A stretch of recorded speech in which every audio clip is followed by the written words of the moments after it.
kinda deep as the trenches. I've been through hell and through heaven. My rhymes are weapons, I'm never accepting second, forget it. I want this better than ever, I want this shit right now. This that Thriller in Manila, critics gon' pipe down. I get right back up after life get tough and I get knocked down. You won't even last 5 rounds, worked off of my lifestyle. I had my back against the wall, even wanted to end it all, but I got back up and kept on fighting my demons, asking for more. Rest in peace to the greats who passed away. R.I.P. Cash, feel like a Muhammad Ali, feel like a Muhammad Ali. Every time I step on the stage, it's like I step in the ring. Swear that I'm floating like a butterfly, sting like a bee. Following my dreams every single minute, not getting no sleep. Going for the heavyweight title, no competition, no rivals. I got my hand on the Bible, that's where I'm gon' die and idle. I'm doing this for the ones who don't know what it's like to smiling. All the single parents struggling with raising the child. I'm the Cassius Clay of this rap game, good luck keeping up. Swear to God I'm beating these demons, I'm barely just heating up. I climb the deepest of trenches, I've been through hell and through heaven. My rhymes are weapons, I'm never accepting second, forget it. I want this better than ever, I want this shit right now. This that Thriller in Manila, critics gon' pipe down. I get right back up after life get tough and I get knocked down. You won't even last 5 rounds, worked off of my lifestyle. I had my back against the wall, even wanted.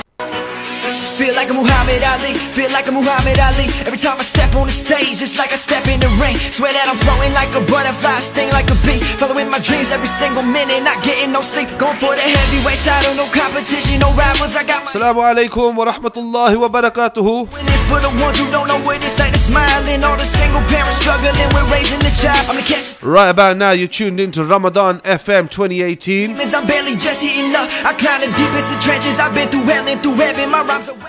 I hope everyone out there is excited for this show because boy, we have got a show lined up for you today. Gon' pipe down. I get right back up after life get tough and I get knocked down. You won't even last 5 rounds. Worked off of my. Don't forget, guys, this is the one and only Muhammad Ali tribute. Back up and kept on fighting my demons, asking for more. Rest in peace. Marking the second year of his passing away. Feel like a Muhammad Ali, feel like a Muhammad Ali. Every time I step on the stage, it's like I step in the ring. Swear that I'm floating like a butterfly, sting like a bee. Following my dreams every single minute, not getting no sleep. Going for the heavyweight title, no competition, no rivals.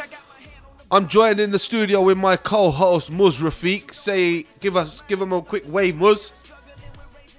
I'm the Cassius Clay of this rap game, good luck keeping up. We hope everybody's been having a fabulous, blessed fast today. Through heaven, my rhymes are weapons, I'm never accepting second, forget it. I'm going to be joined very shortly by the one and only Amir King Khan. Pipe down. I get right back up after life get tough and I get knocked down. You won't even last 5 rounds, worked off of my lifestyle. I have my. We're going to be getting his views on what his thoughts are about the legendary Muhammad Ali. Peace to the greats who passed away. Later in the show, we're going to be joined by big heavyweight George Foreman. And then our third guest today is going to be Imam Zaid Shakir. Imam Zaid Shakir, of course, is the Imam who led the janazah of Muhammad Ali. Smiling, all the single parents struggling with raising the child. I'm the Cassius Clay of this rap game, good luck keeping up. Swear to God I'm beating these demons, I'm barely just heating up. I climb the deepest of trenches, I've been through hell and through heaven. My rhymes are weapons, I'm never accepting second, forget it. I want this better than ever, I want this shit right now. This that Thriller in Manila, critics gon' pipe down. I get right back up after life get tough and I get knocked down. You won't even last 5 rounds, worked off of my lifestyle. I had my back against the wall, even wanted to end it all, but I got back up and kept on fighting my demons, asking for more. Rest in peace to the greats who passed away. R.I.P. Cassius Clay.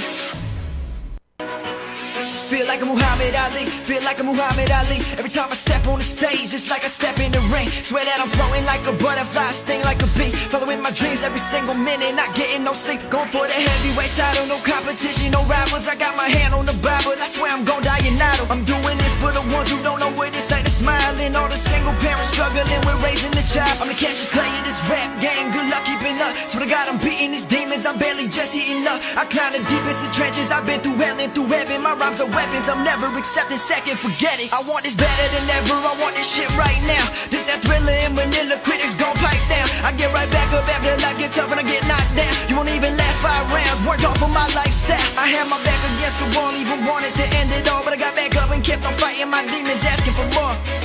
Rest in peace to the greats who passed away.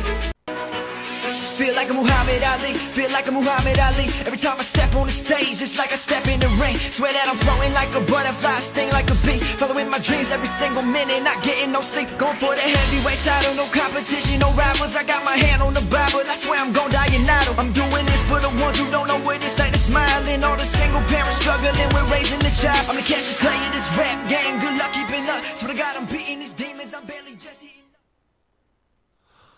Assalamu alaikum wa rahmatullahi wa barakatuhu. Like we said, guys, the show has finally begun. This is the Muhammad Ali tribute. And I hope everybody's been looking forward to the show. First of all, Muz, Assalamu alaikum. Wa alaikum salam. Are you excited? Bro, I am really excited. I did not expect that I would have this opportunity to co-present or be your apprentice on this show today. But you know what? I am really excited. Thank you, bro, for giving me this opportunity, man. You know what? This is what we do here at Ramadan FM. We give opportunities to everyone, and anyone is welcome here to basically come here and share this experience in these moments. But yes, Muhammad Ali, let's get straight onto the subject.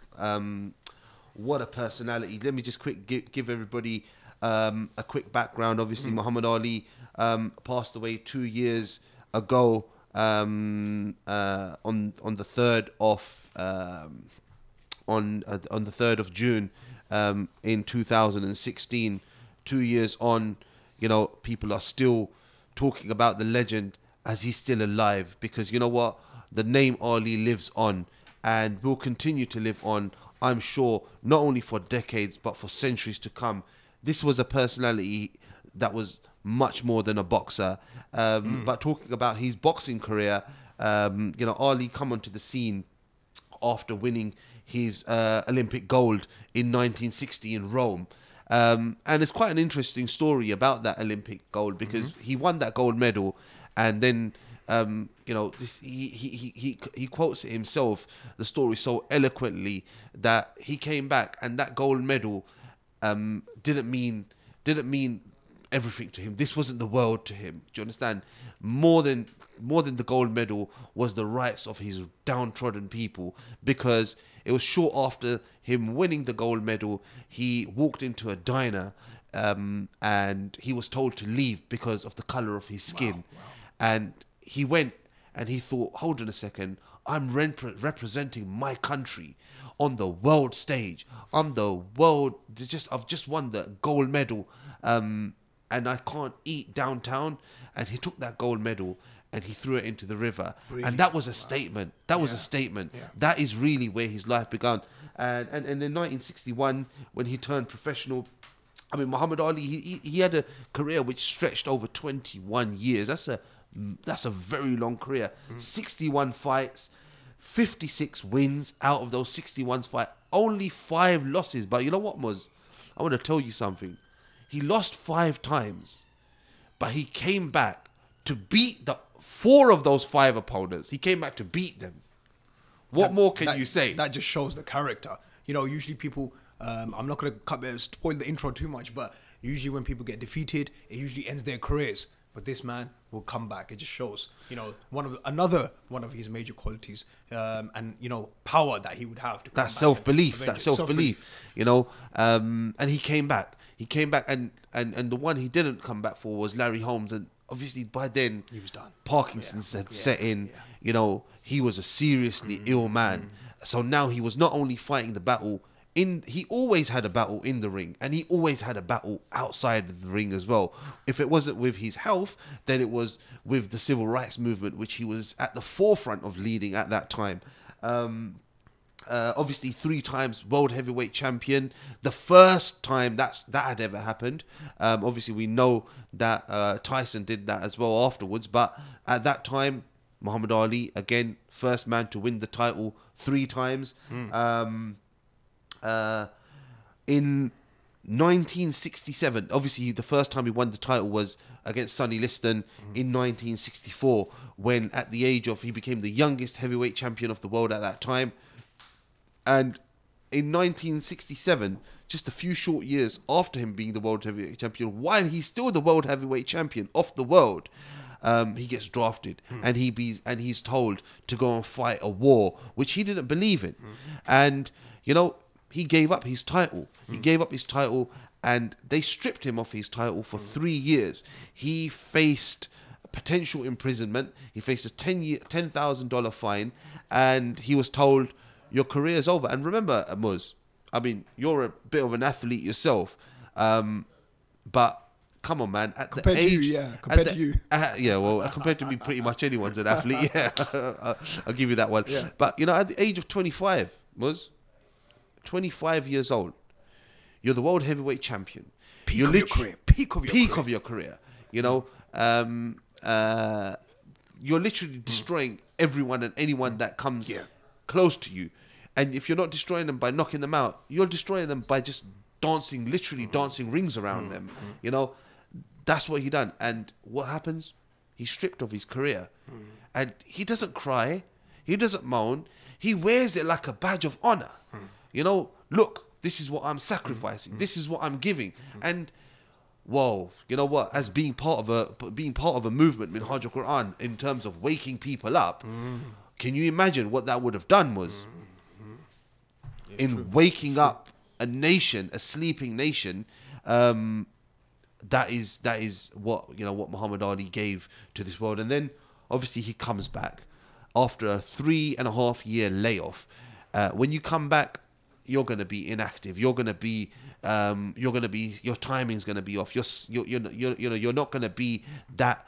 You're not going to have that zest what you had when you were, you know, at the peak of your career before he was laid off. But you know what? He came back, and it was as if though he's not gone anywhere, because obviously we're going to be talking about this later on. But then, you know, he went to win the title back against George Foreman in 1974 in the Rumble in the Jungle, which is labelled undoubtedly the undisputed fight of boxing history. Fight of the century, isn't it? Yeah. Fight of the century, fight of boxing history. There's no other fight which had so much hype, which had so much talk, which had so much to it. There were so many dimensions to this fight.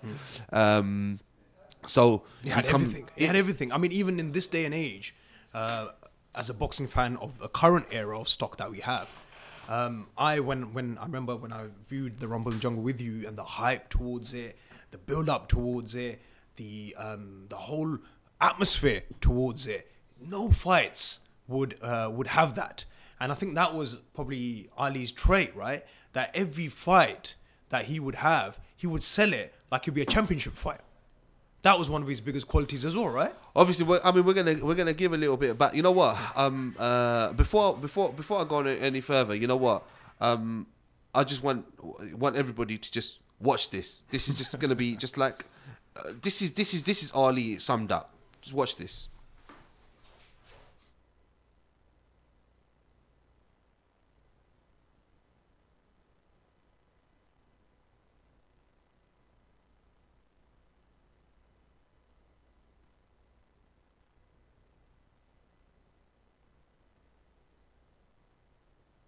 Utah is alive right now. Everybody stop talking now. Attention.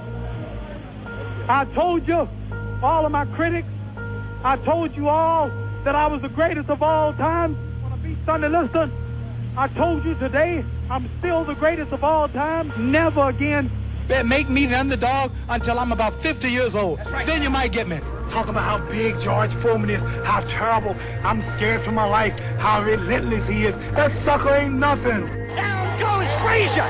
Down goes Frazier! The heavyweight champion is taking the mandatory 8 count, and Foreman is as poised as can be. Being us both religious people, Muhammad and myself, he'll be very fortunate if I don't act as an exorcist and beat the devil out of him. Sucker, you ain't nothing. Sucker, look at you. You out, sucker. Maybe he can pull off a miracle. But against George Foreman, so young, so strong, so fearless, against George Foreman, who does away with his opponents one after another in less than 3 rounds, it's hard for me to conjure with that. This tough has got everybody scared. Scared of what? Nothing to be scared of. Scared of what? I admit he hits hard, but if a man can stay out of the way for 5 rounds, stick him, move, stay out of range, be in good shape, he'll retire George Foreman. This man depends on getting this man in the first 1 or 2 rounds. If he don't do that, he's frustrated. Stick him with left jabs and right crosses, tie him up and box him, and you'll retire him. I'm the only man that's going to whoop George Foreman, and I'm going to whoop him of all places in Africa, in the Congo, where the Lumumba boys are. I'm not a hard puncher. I'm not known for being a hard puncher. I fought many men like Floyd Patterson, Zoe Foley, George Fowler, who are stronger than I am. Many I couldn't knock out, Sonny Liston. But I'll tell you this, boxing ability, speed, whooping him on points, for the distance if necessary. Then I'll whoop him.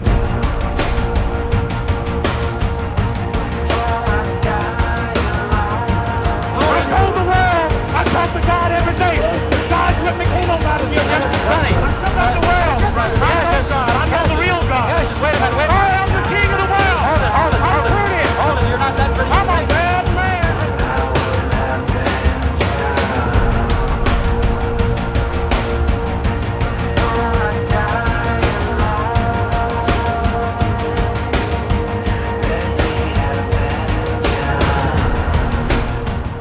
Cassius Clay, yes. Why do you want to say Cassius Clay when... Well, guys, what more is there to say after watching that? You know, that little clip that we showed, it had it all, isn't it? You know, the way the guy basically just commanded, you know, literally everyone around him. He walked into the room and, you know, he was the boss. Literally, he was the boss. And in there we saw, you know, how he's saying he talks to God all the time. You know, Muhammad Ali was a very spiritual person from the outset, you know, and having that belief, you know, in the existence of Allah subhanahu wa ta'ala, and he says it again and again, you know, that he prayed to Allah subhanahu wa ta'ala. We know there was issues in relation to him not being following orthodox Islam in the beginning, but, you know, this man was going to be blessed with Orthodox Islam because just you know, how could he not be, you know? And, you know, I don't think that there's any words that can sum up what we've just seen in Muhammad Ali in that clip. But you know what? I mean, you've had there's mashallah, a lot of listeners are tuning in right now, Ish. As usual, you always pull off the great shows. We've had a few people saying, look, the #1 champ, lovely footage. So mashallah, you can see that the response of the clip probably did sum it up to what the ability, what the power of Ali contained. And yeah, I definitely after would love to have that conversation about his spirituality, about his role, because even George Foreman said it, that when I was going through his tributes to Ali, and he said it, look, Ali is bigger than boxing. Boxing was just simply a tool, but he was always bigger than boxing. And that would be always good that we can explore that later as well. Yeah, and that's exactly what it's all about, isn't it? At the end of the day, you know, he didn't make. It's like he had a cause. It's like he knew, okay, yeah, boxing, I've got to nail it.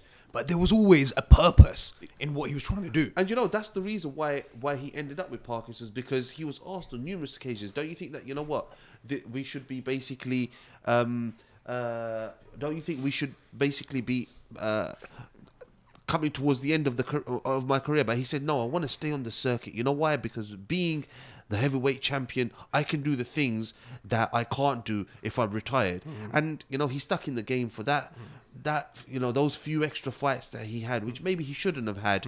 But even that, he done it for a purpose, you know, and that purpose was just, it was amazing because he joined people together. He you know, people of all colors, all culture, all creed, everybody basically today owns Ali and says, you know what, Ali's my hero, regardless of whether you're Chinese, whether you're Japanese, whatever it is.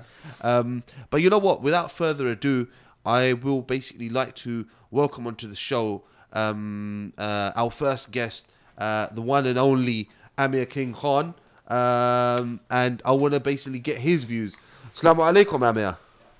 Walaikum salam. How are you? Alhamdulillah, alhamdulillah. What an honor to have Amir Khan on the show. Thank you, thank you. How's your Ramadan been going, first of all? Ramadan's going well. Towards the end of the day, it just get a little bit difficult. The normal, you do feel it a little bit. Special training in Ramadan quite hard. Are you still training? To be honest with you still training in Ramadan? I try to do a little bit. Yeah, I try to do a little bit as much as I can. But to be honest with you, it's very, very hard because we open fast till I think it's 9:30 where we are in Manchester. Yeah. And then you can only, as soon as you eat, you're bloated. You feel super tired. And then when it's time to train, you can't really do much. And before you know it, then you have to eat again and close the fast. Exactly. So it's very difficult. It's not easy. It's not easy. But is that where you mostly do your training? Just for the listeners out there, that in between the iftari and suhoor, or would you do it just before the break of fast? When do you mostly find when your body reacts the most? So I like to train so I can drink water and I can drink a little bit and take them my energy shakes and stuff like that, and protein after training, because what happens is obviously throughout the whole day, and by not eating you're breaking down muscles, you're breaking down your body, and you can't really train. If you do try to train like that, you're going to end up pulling a muscle or getting injured, and you're not even going to train at your high potential really. So what I like to do is I like to eat first. After an hour or two, I like to maybe do a quick little session, power session or strength session it is, and then I put my protein shakes in my bag, make sure I take them.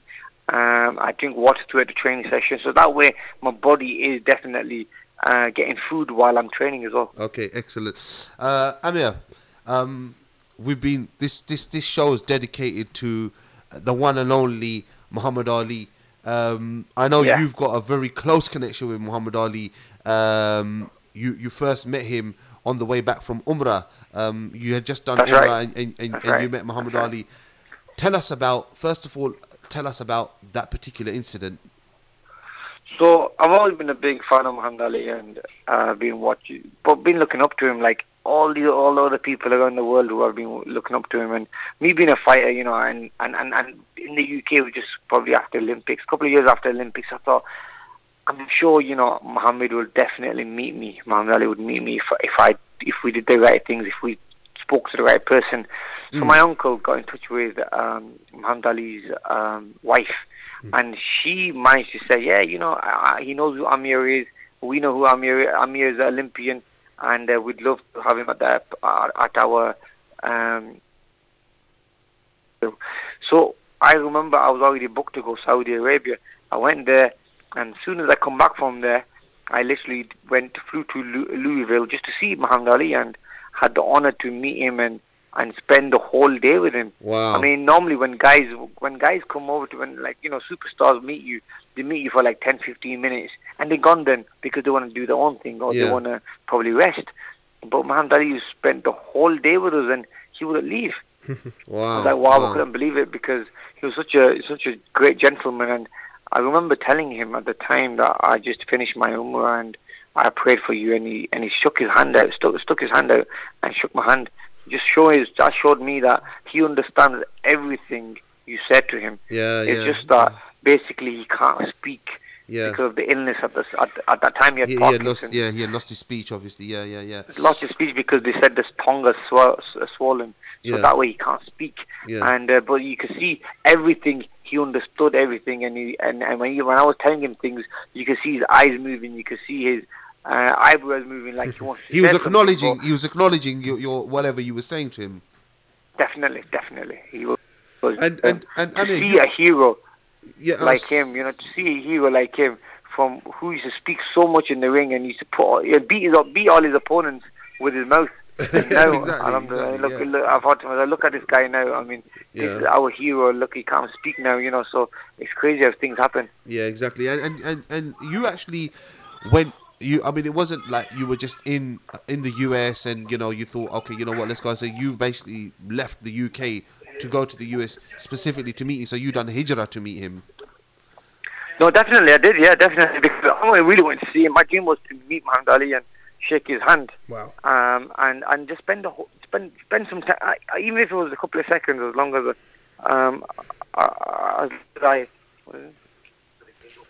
my gate doesn't want to come in. Sorry about that, guys. Yeah. So I just wanted to spend some time with Muhammad Ali, because I thought I'm never going to get this opportunity again. And I've been watching this guy since I was a kid.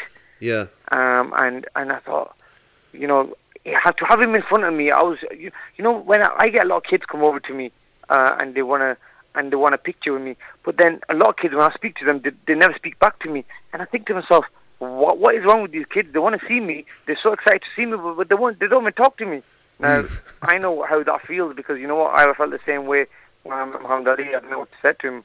I was shocked, and I was in a shock, and also I was like, Is that presence, isn't it? Is that presence, isn't it? That he has overwhelming presence, and but tell me, Amir, you know what? As growing up as a Muslim, first and foremost, that's our identity. We're Muslims, and Muhammad Ali being a Muslim,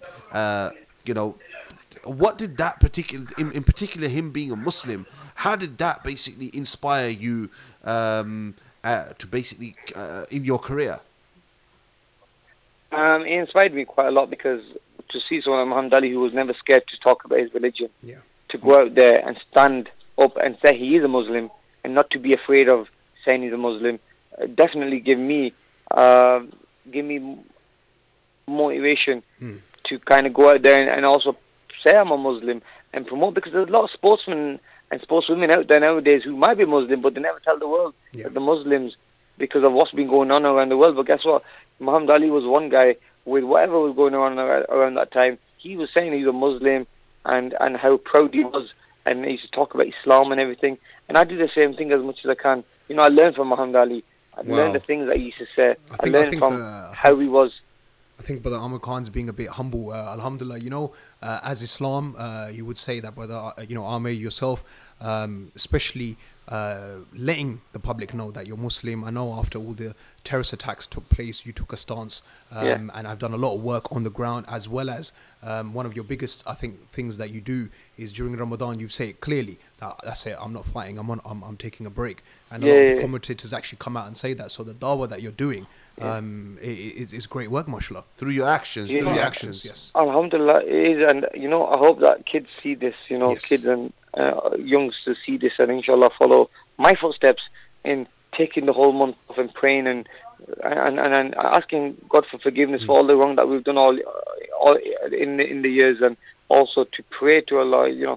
So this is the month where I spend time to myself. It's like a break for me. At the same time, I'm away from training, and I'm away from knowing that I'm going to be fighting someone. I just pray and put my head down. Amazing. Amir, I want to ask you something very specifically. As somebody at weight, 147, that's your comfortable weight, isn't it? 147. That's right, yeah. You're lightning fast. There's no getting away from that, yeah. Muhammad Ali, 210, 212. Faster than you, would you say? Hand speed?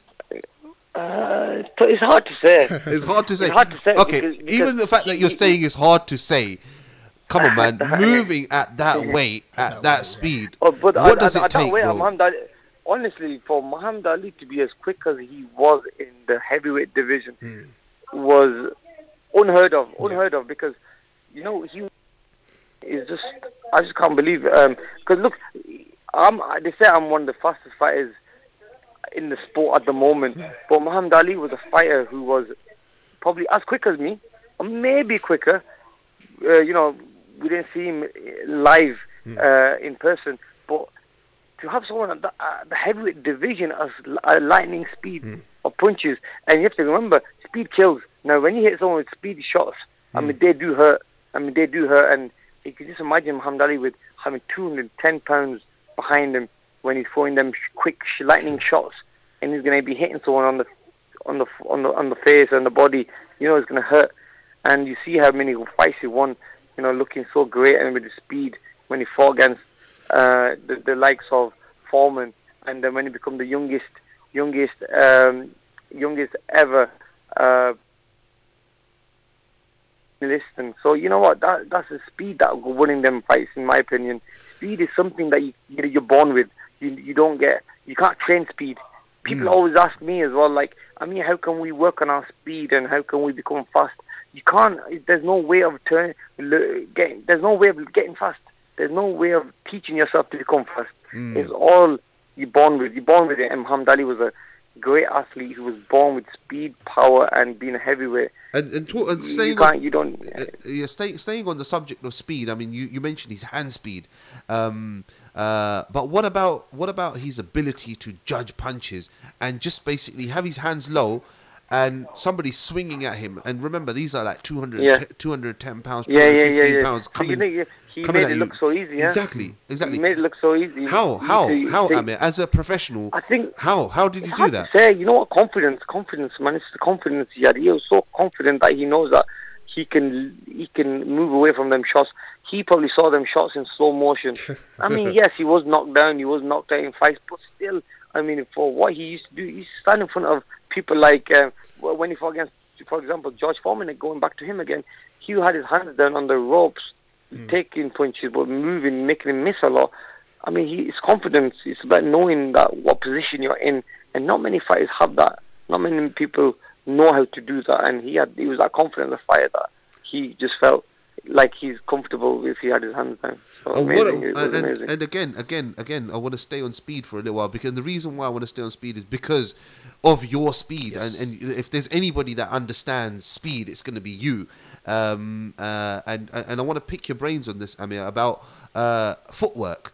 You know, the way Ali basically moved around that ring, the amount of coverage off the ring he actually moved in, you don't see it because a lot of even today's not in heavyweight division. Not in the heavyweight division. You're not going to see no movement like if you look at, for example, the likes of like Joshua's and the Wilders. What they do, they're very flat-footed, very slow movement. Yes. You know, they rely on the power, the big punches.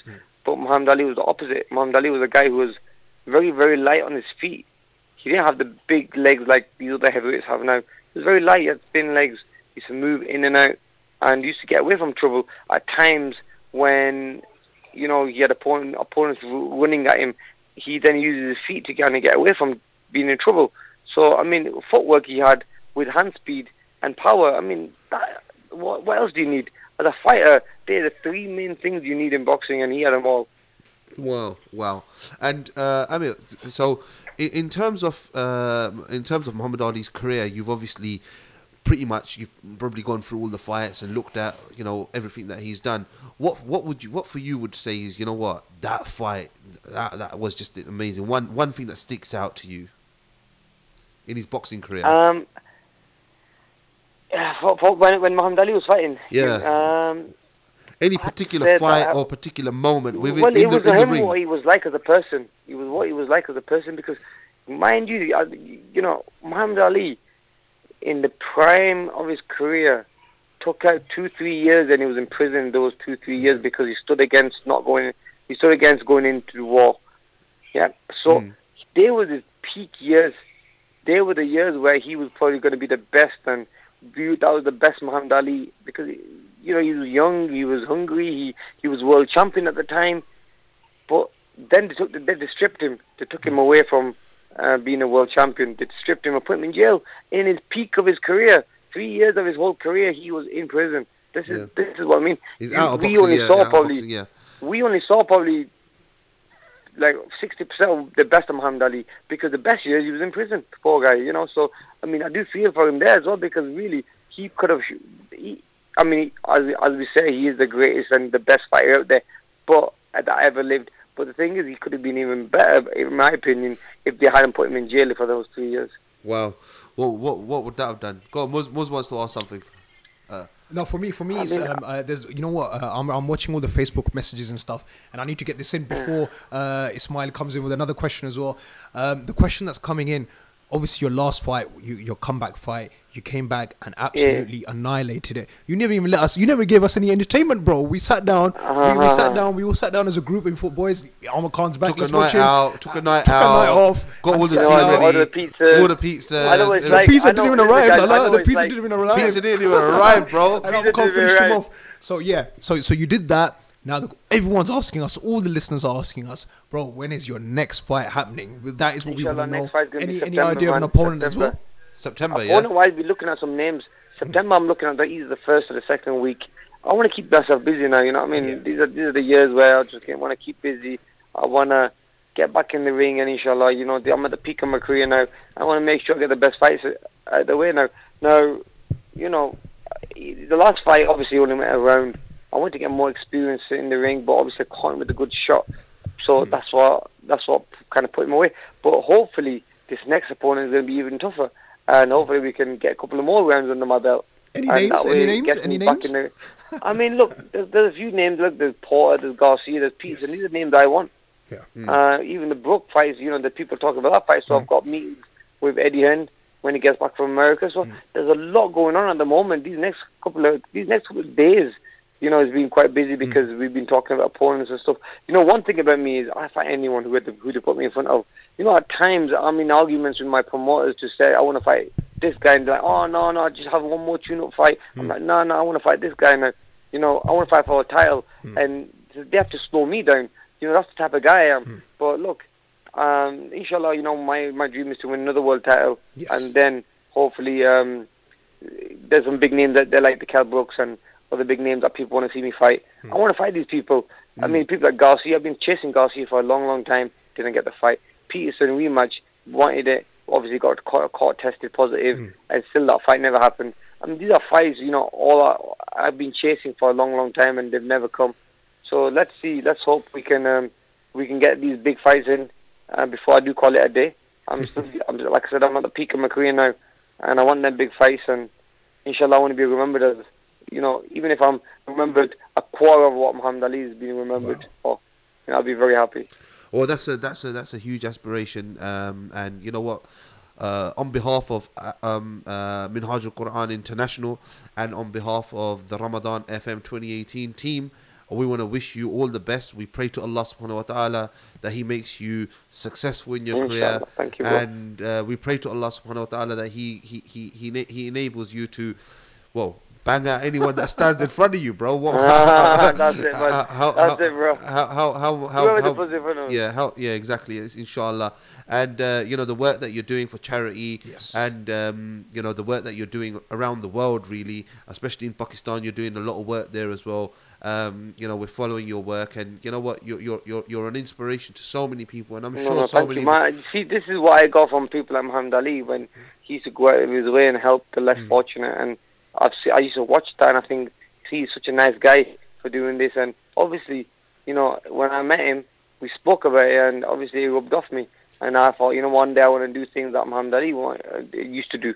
And, so that's the reason I do it. And also now I've got so much into it, the charity world now, that I enjoy it so much by putting a smile on these innocent people's faces. There's people who are a lot older than me, who are, especially when you meet people who are like your parents' age, and they got nothing, and you have everything in life. And they got nothing. That puts us. That's very sad to see.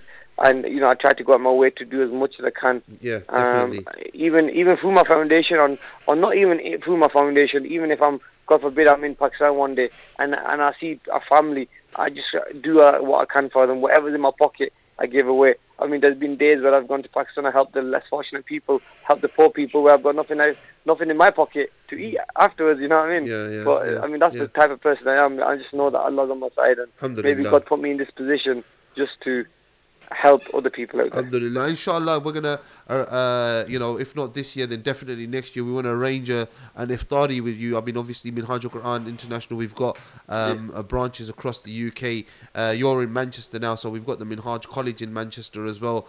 But yeah, you know what, we would definitely want to look forward to doing an iftari with you, and making sure that this message which Muhammad Ali symbolized, and you're basically doing whatever's in your capacity, and we're doing whatever's in our capacity, and whatever Allah subhanahu wa ta'ala grants us, we're trying to give back to the community and trying to basically promote. That's it. It's all about helping the community. Exactly. People are going to forget about the boxing one day. People are going to forget about things. People are going to remember what you did for the community, how good of a person you was.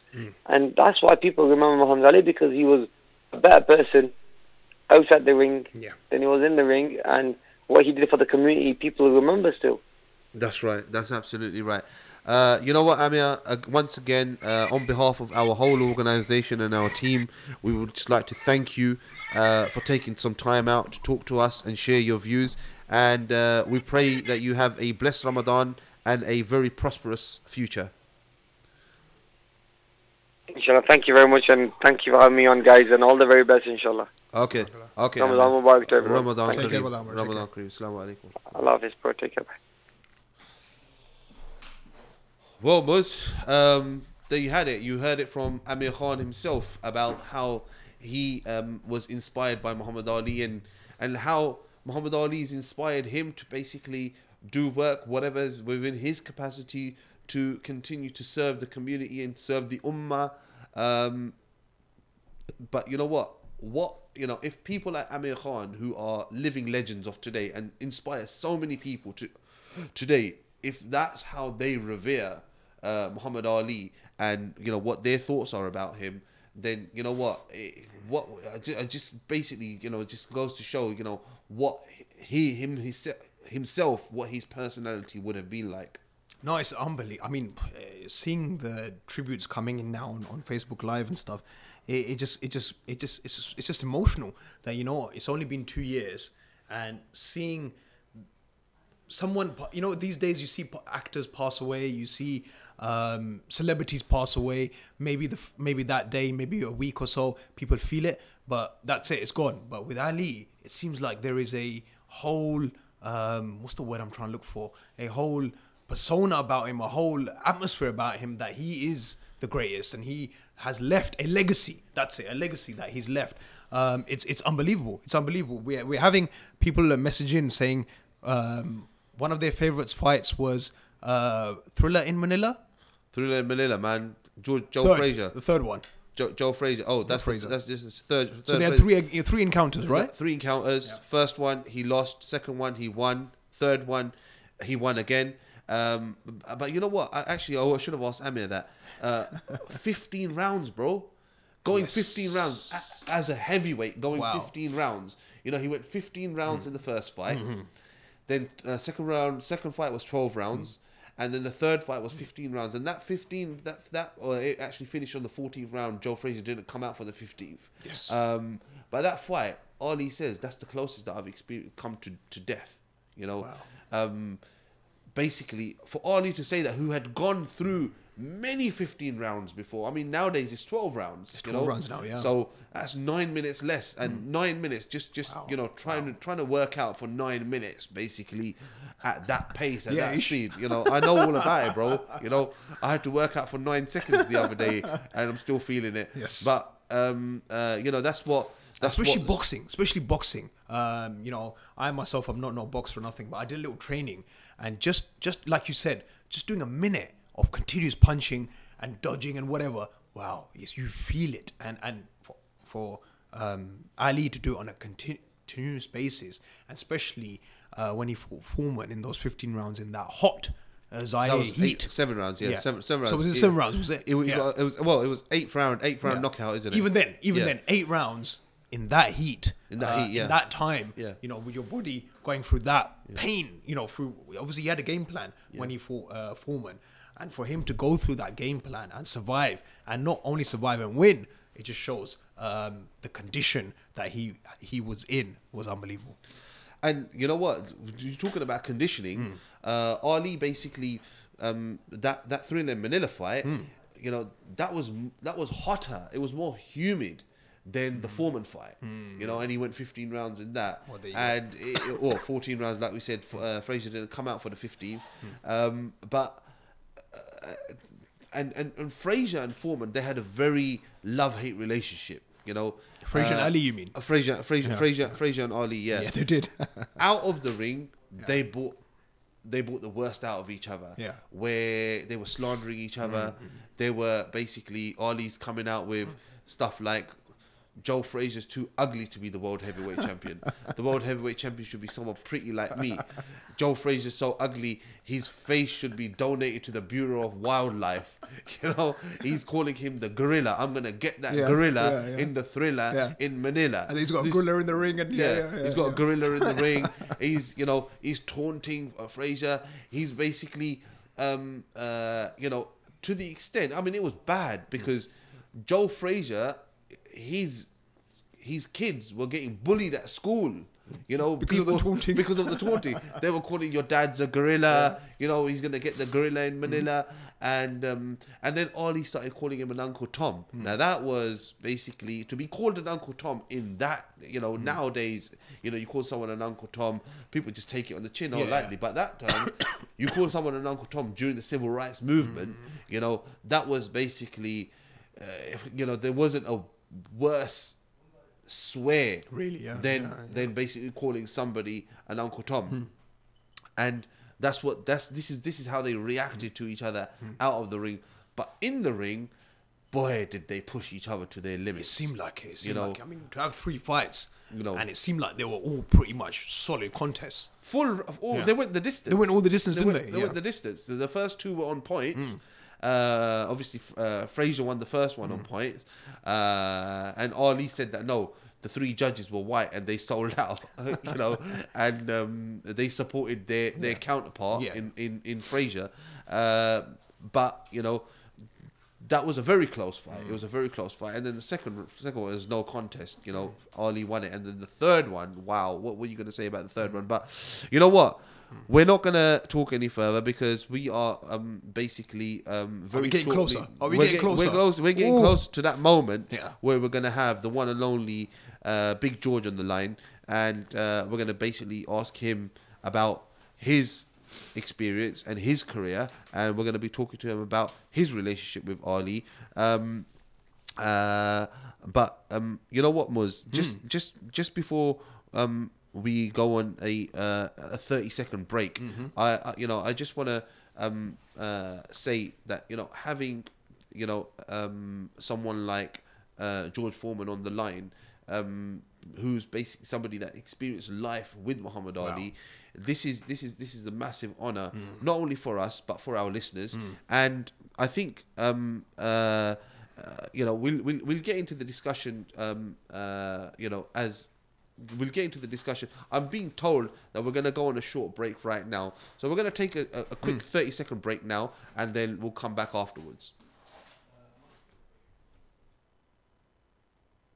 Tax returns, VAT, bookkeeping and payroll services to all different types of businesses. With our in-house chartered accountants, you can be guaranteed to save money. Contact us now on 0203 432 9138. कितनी बार कहा है कि घर को साफ रखा करो। मैं तो थक गई हूँ सफाई कर करके। उफ, ये कॉकरोच, चूहे, कीड़े मकोड़े घर में घुस आए हैं। कहाँ जाऊँ, किसको बुलाऊं? माँ, बहन, बीवी और बच्चे, किसी को भी इंसेक्ट्स नहीं लगते हैं ये अच्छे। So don't worry, I'll call City Pest Control. Deal with cockroaches, mice, rats, bed bugs, fleas, flies, all types of insects and rodents. 0203 633 0080 or 0770 279 8808. www.cpestc.com.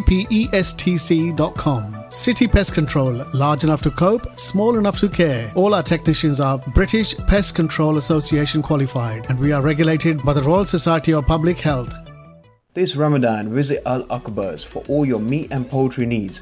We buy only the highest quality meat and are HMC registered. We've got some amazing offers on all our products this Ramadan, and we provide free local delivery for all our customers. We also cater for restaurants and large events, so no matter how big or small your order is, Al Akbar's is the name to remember. Visit us now at 51 to 53 Upton Lane, Forest Gate, E7 9PA, or call us at 0208 472 5742.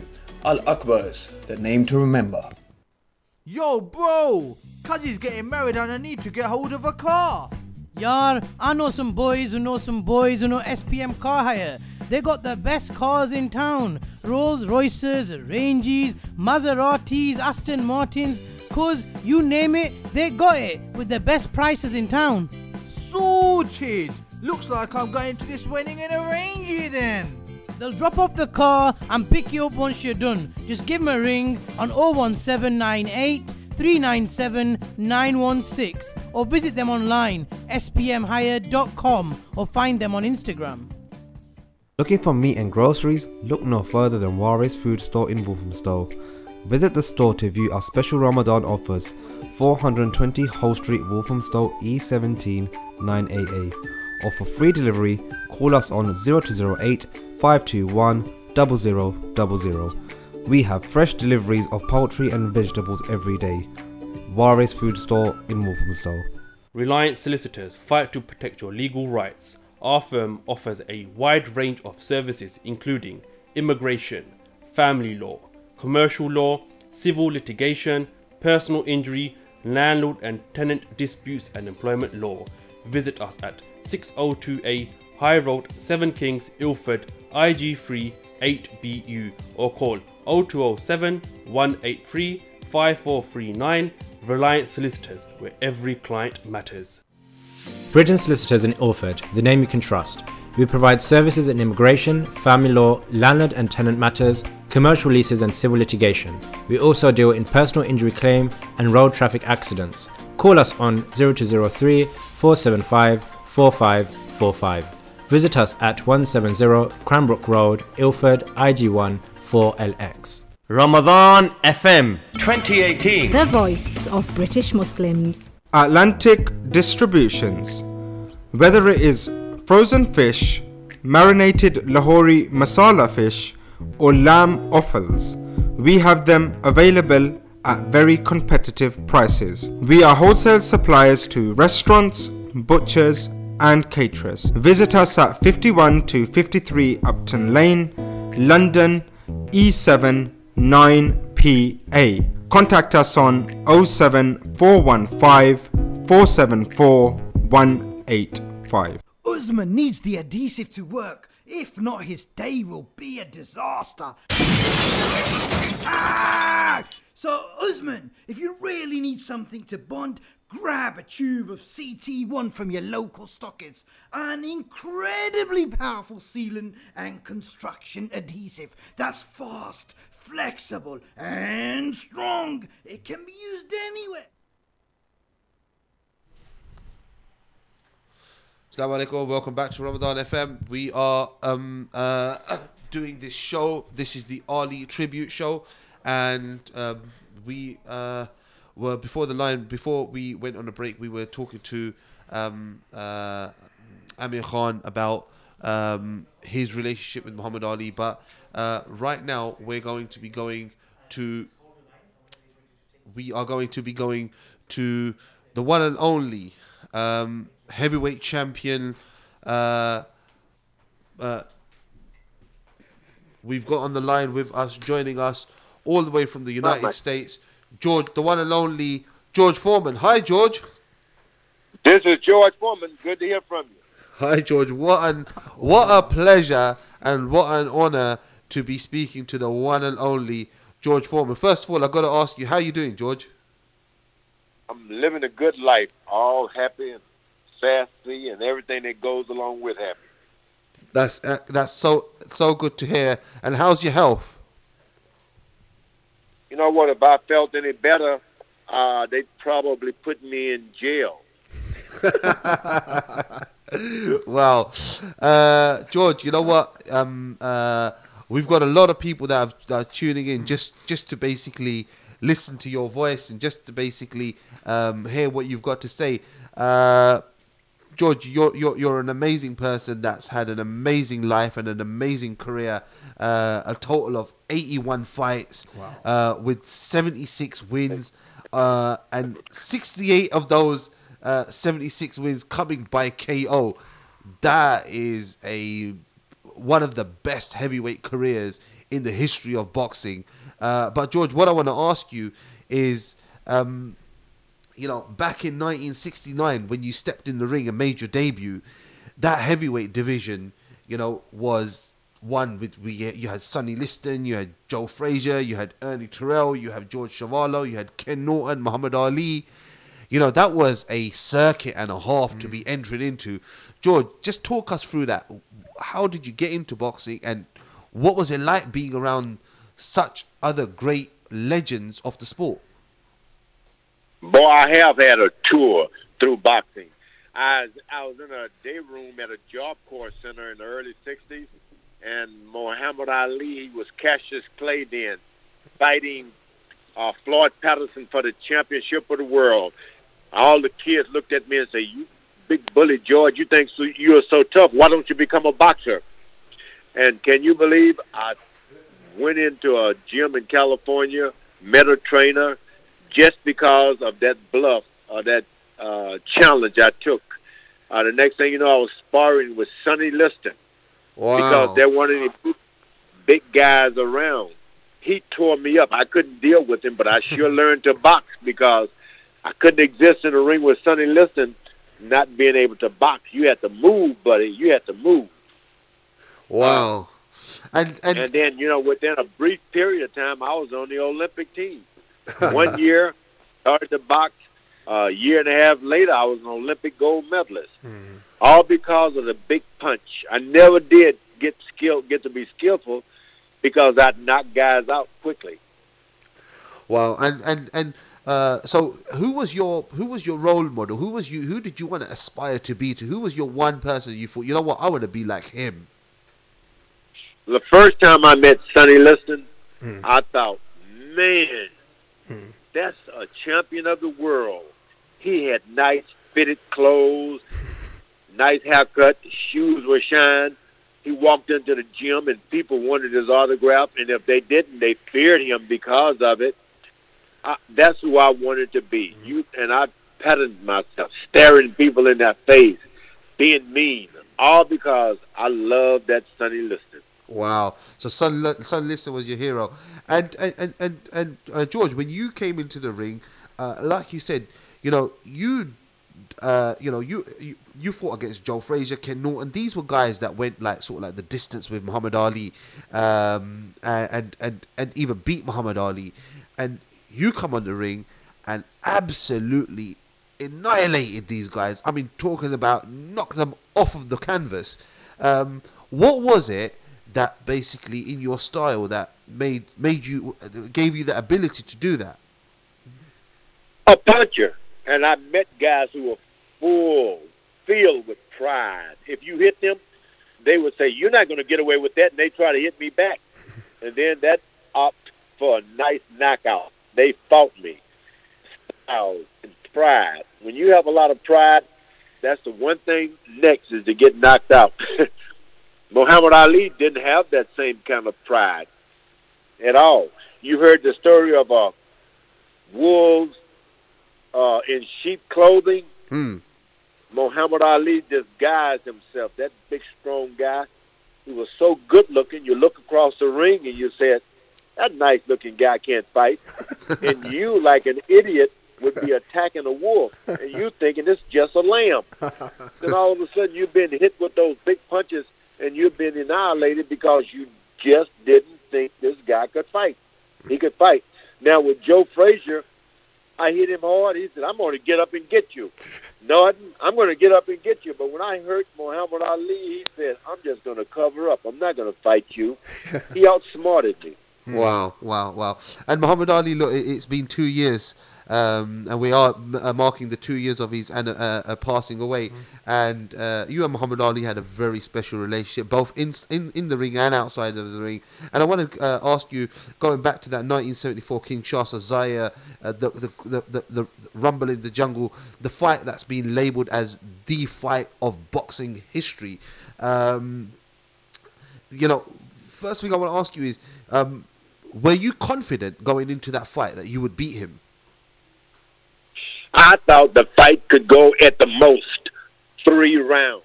I figured I'd knock him out in the first round, mostly. And this first round passed, I said, I'll get him the next round. The third round, I said, I got him now. And I really thought I had him. When I hit him hard in the third round, he fell over on me. I thought he was going to fall. He fell over and whispered, "Get all you got, George." I knew then I was in the fight of my life because that was all I had about the fourth round. Wow. So it was after the fourth round that you started thinking, wow, this is getting a bit too much now. That's right, because I had prepared to knock him out. I hadn't prepared to go 15 rounds. No one had gone 15 rounds with me. I hadn't prepared to be a boxer and to wait and to use my skill and bob and weave and take my time. I hadn't prepared for that. Wow. All my trainers and managers were prepared to just go into the room, go into the ring, put the stool down, and wait a few moments and put his robe on and raise his hand. That's all we were prepared for. We were in shock. When that fight had started to go 4, 5, 6 rounds, we were in shock. All of us. Wow. What a legend, George. What a legend. And were you ever hurt during the fight? No, not at all. As a matter of fact, I was following Muhammad Ali around trying to get him to fight because he kept covering up. And I came off the ropes to get him. When I did, he turned and faced me with the most fast 1-2 I'd ever seen, let alone felt. 1-2, pow, right on the chin. I said, wow, look at this, look at this. Boom, I'm hitting the canvas and then listening to the referee count. It was a stinging punch. It didn't hurt me, but boy, it was right on the point. Wow. I remember thinking, I can't fall. I tried to break the fall. And I could have gotten up, but my trainer told me to stay down, wait to the count of 8. When I jumped up, the fight was over. Wow. Good for me. Good for me. George, and you know what? I mean, that fight, I mean, I've watched it no less than 50 times, and that's, you know, from the opening bell to the end, I've watched that fight no less than 50 times. And I noticed in the beginning, Ali comes over to you when you're standing there with the referee, and he's whispering something to you. What's he actually saying to you then? It is strange because I was angry with him, and I was trying to stare him down and psych him out. And he would not look at me. Because you've heard the rumors that he psyched me out. That man, we never met. We never talked before that fight. We were in Alpha together for a month. We never even talked. But now he gets into the ring, and someone had told him to tell me this. He looked me up and he whispered, George, you were in high school when I fought Sonny Liston. You don't belong in here. And I was staring at him so hard, and I almost started laughing because I'd never spent a day of my life in high school. I was thinking someone told him wrong. George, and George, the other thing was, obviously after the fight, you know, the fight's ended. You've lost the heavyweight champion. Muhammad Ali's regained the title, but you had a very special relationship with Ali outside the ring. Talk to me about, you know, after that fight. You know, did you hate him for it, and where did you start talking again after that fight? Oh, after I lost that title, I mustered up all I could think about was revenge. And I hated Muhammad Ali. I couldn't stand to see him on television. I couldn't stand to see him walk around. And when they started calling him champ, I used to almost cry. I hated it. And then during the 77, I had an experience. I was dead and alive in the dressing room. I had a chance to. They call it being born again. I didn't know that was life and death and God and Jesus. I experienced it all in a split second. I came home, tried to explain it to my friends and family. I became an evangelist. Started telling the whole world, Jesus Christ is coming alive in me. Everybody thought first I was crazy. Then one year, Muhammad Ali was fighting one of the Spinks brothers in the Astrodome. In the big Superdome down in New Orleans. And a reporter came to visit me. I was working on my ranch, retired from boxing. He said, what happened in Africa, George? About excuses. I said, you know what? I lost. He said, what do you mean? I said, I got beat. Muhammad Ali beat me. He said, are you kidding? I said, yep, I lost. From that point on, I found peace. Then I thought about all the time and years I'd wasted with my revenge. One of the best guys I'd ever known in my life was Muhammad Ali. I'd lost time on having a great friendship because I couldn't get over that loss. And then from that point on, we started to make contact, appear together, shake hands, hug. Became the best friend I had alive for more years than anyone else. My friend, and I miss my friend even to this day. Yeah, I mean, obviously you've got a very special relationship, so you missing him is going to be very different from maybe somebody that didn't get to meet him missing him. But I mean, for George, what does Muhammad Ali actually mean to you? What does he stand up for? Because obviously there's the boxing element and there's all the work that he done outside of the ring. If you were to sum it up and say, Muhammad Ali, what does he stand for and what does he mean to you? tell you this little quick story. Yeah, sure. I was dating a guy. I had a guy to bring over a girl to have dinner with me. I was just won the Olympic at a hotel. I was a gold medalist too, and I was training for a boxing match. And he brought the girlfriend over. She was a nice-looking girl, and I thought this is going to be my girlfriend after the fight. And he told her, you know, George is a fighter, a boxer. She said, really? And she said, oh, I saw a fighter once, Muhammad Ali. And he was standing on the corner with just a T-shirt and a pair of jeans, and he was saying, look at me, I'm beautiful. Look at me, I'm pretty. And she said, he was pretty, too. He was beautiful. And you know what? I never dated that girl again. I never spoke to her again. Then one day I'm in the streets of New York City before a boxing match, and I see a crowd coming down the street. I don't know what's going on, so I moved fast, and finally I looked to see what it was. They were following this guy. It was Muhammad Ali. He just had on another, like a regular little sweatshirt, T-shirt, and a slack. And guess what? He was beautiful. Wow. I said that girl was not lying. She wasn't trying to put on or drop me or make me feel bad. When you think about Muhammad Ali, the word beautiful, that's the only thing come to my mind. Wow. This was a beautiful human being, and he was beautiful inside because he's screaming, hey, George Foreman, look at George Foreman. Came over to me like I was really something. I hadn't made a name for myself. That's George Foreman. Started shadowboxing with me, talk with me. Wow. The guy was not just beautiful on the outside, but inside and out. He was a beautiful man. So the word beauty, now, that's Muhammad Ali. Wow, that's so powerful. So powerful, and it's so warming to hear as well. But I'm still jealous of him though. Don't get me wrong.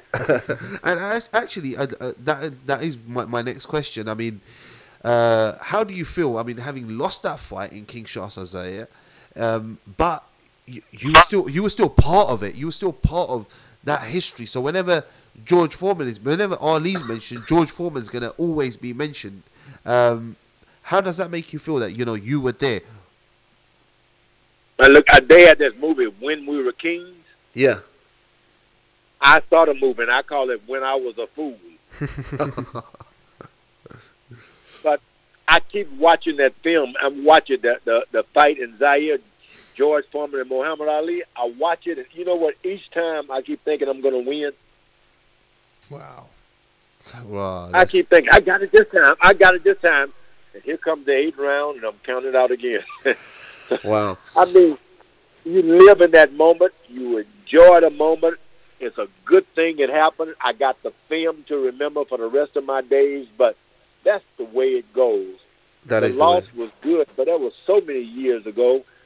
If I had won, it still would have been so many years ago. The best thing about it, I'm friends with Muhammad Ali's children now. His daughters and my daughters are good friends. Wow. I wouldn't change anything about my life. I love this whole thing. Wow, George. George, just before we end, I mean, I want to talk about your comeback because that is, there's so much that I can talk to you about. Obviously, we're doing this Ali tribute, and that's what we've got you here for. And it was so nice for you to hear your personal story about your relationship with Muhammad Ali.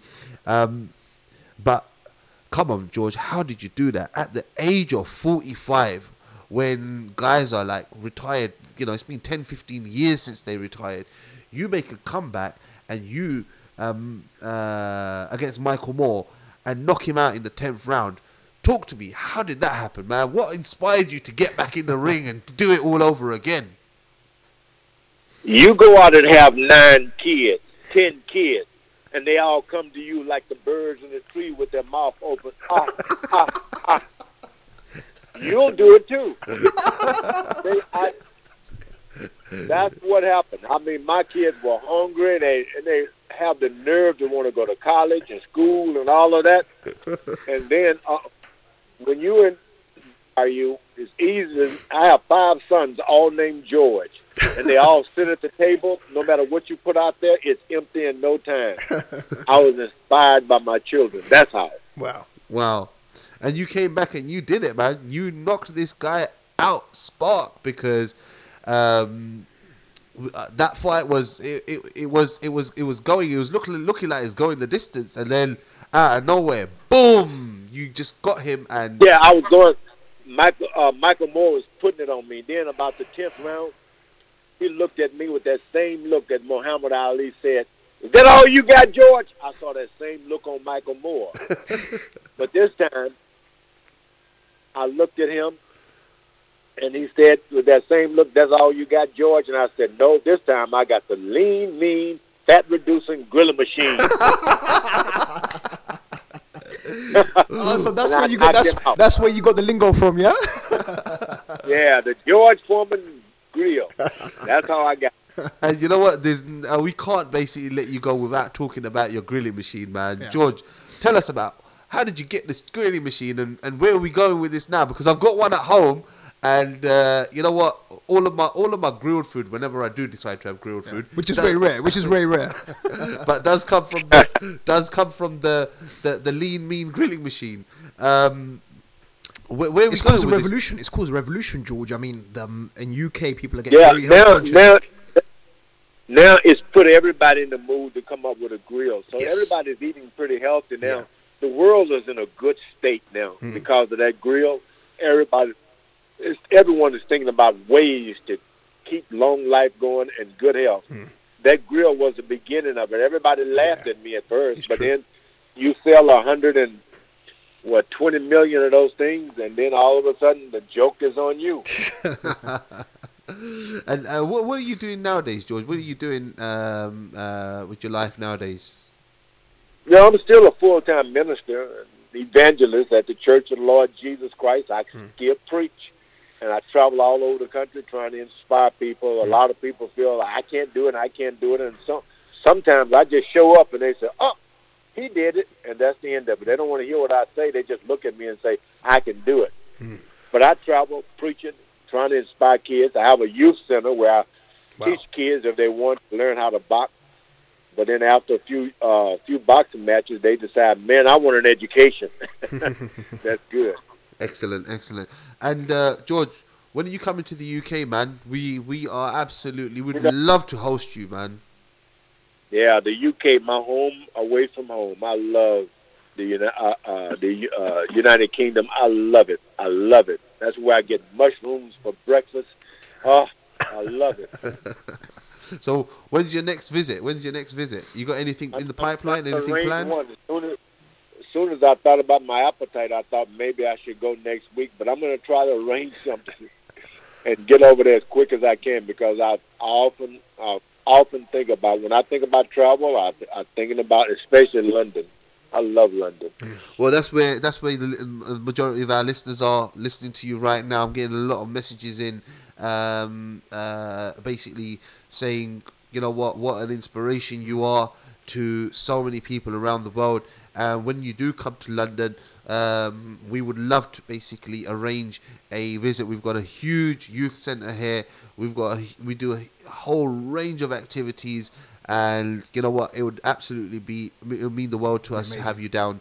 But George, I just want to say from the depth of our hearts, on behalf of Minhaj Quran International and Ramadan FM 2018 and into our entire team, we'd like to thank you for sparing some time to talk to us, and we wish you all the best in your future, and keep those grilling machines coming out, man. Well, send my love and best wishes to all of your listeners and tell them I love them. Wow. Thank you very much. Thank you very much, George. What an honor.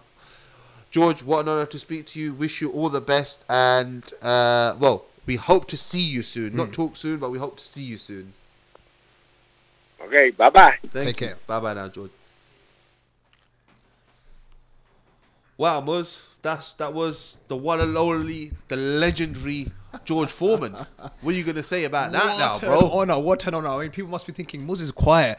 But the reason why I was quiet was, this is Ish's interview, and this is an honor. And for me, just to sit in the studio and listen to George. What a humble guy. What a joker. Yeah, stitches. What a joker, man. This guy, even when I spoke to him off air, you know, I literally spoke to him for 2-3 minutes, and in those 2-3 minutes, he must have made me laugh like 4 or 5 times. Brilliant. You know, What a joke. You're absolutely right. Absolutely right. He's humble, very, very funny. I mean, just looking at his reason to come back and fight at 45 years old, and he's named all his children, boys, George. It's just, the way he just builds it up, it's just unbelievable. And you know what? It was truly amazing, Ish. I mean, this is an amazing thing for us at Ramadan FM to achieve something like this, to have George Foreman. We had Amar Khan earlier giving his tribute, but to actually hear it from George Foreman and being so humble in his defeat to Ali, saying how Ali, reworked him, worked him out psychologically as well as, physically. Truly inspirational, man. Truly inspirational. Exactly. And you know what? I just want to basically say Ramadan FM 2018 has been bringing you these shows throughout the whole month of Ramadan. But you know what? We don't want to just stop in the month of Ramadan. We want to continue this now throughout the whole year. And for this, you know what? We everything that we needed to have in place, we have got in place. I want to basically appeal to our listeners out there that, guys, we will be bringing you these kind of shows throughout the entire year, not just in the month of Ramadan. But to make this possible, we are running a campaign to trying to raise £50,000. Many people have already donated. What we're asking for is only 500 people to donate £100 each. That's not a large amount. That's a small amount. It's a night out with the family. Guys, please pick up that phone. The donation hotline is on the screens on Facebook. If you haven't got the number because you're listening to us on Mixlr or on TuneIn, you can visit our website, ramadanfm2018.com. Our donation hotline is 07840 551 119. Please, guys, you know what? Pick up that phone and make these donations. We're blessed to have with us. We're gonna be joined in just a minute by Imam Zaid Shakir. Imam Zaid Shakir is from the Zaytuna Institute in California. He is the Imam that led Muhammad Ali's janaza. Yes. What an honor, bro. Wow. That in itself, I mean, it's just a little follow up on what you was mentioning about the radio. Look, guys, I just want to say the same thing. We have another, hopefully, appeal coming on the weekend. I'm sure I'm going to announce another challenge again. But before that, look, this is the quality that we can achieve. If we today in Ramadan can call the likes of George Foreman down for an interview, what more can we achieve if we're given that platform to do full time? This is going to be truly amazing. So guys, make sure you support us. Get onto Ramadan FM 2018. Contact us via Facebook. Get in touch with us. Speak to us. Tell us what we're doing. Give us some feedback, and inshallah we'll take this to a next level when we hit permanent. And exactly, and what I want to say is, you know what, to those few people that have already donated, that, you know what, you're going to have your own social circles. You're going to have your own people that you know, your friends, your family, your cousins. Spread the message. Share the link. Speak to people. Tell people. You know what? If every one person even got 3 people to make that donation, we will make life so much easier for us to achieve our target. We're looking for 500 people. For 500 people to donate £100 each. We have had people trickling in throughout the whole of Ramadan, but yet we are still appealing for more people to come forward so we can hit our target of £50,000. That is what we're actually appealing for. You know what, just before we have our next guest, we're going to go on another 30-second break, and after that, inshallah, we'll be back. So guys, stay tuned, and straight after the break, we're going to have Imam Zaid Shakir on the line. Assalamu alaikum wa rahmatullahi wa barakatuh. Your heart yearns for Medina, the city of the beloved.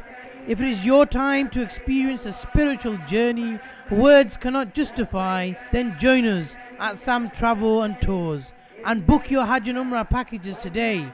We offer group and tailor-made packages for all your requirements. Based on Romford Road in London, for our last 10 days Umrah package, please call us on 0208 478 8911. Ramadan FM 2018. The voice of British Muslims. MR Accountants provide a full range of accountancy and taxation services, including annual and management accounts, self-assessment, tax returns, VAT, bookkeeping and payroll services to all different types of businesses. With our in-house chartered accountants, you can be guaranteed to save money.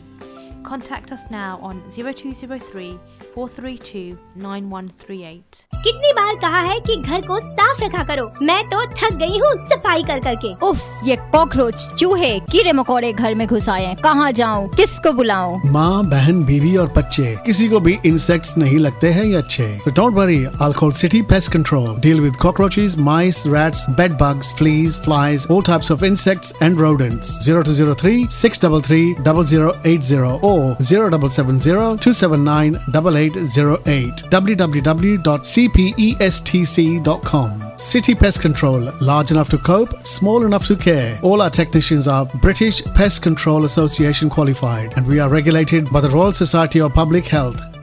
This Ramadan, visit Al Akbar's for all your meat and poultry needs.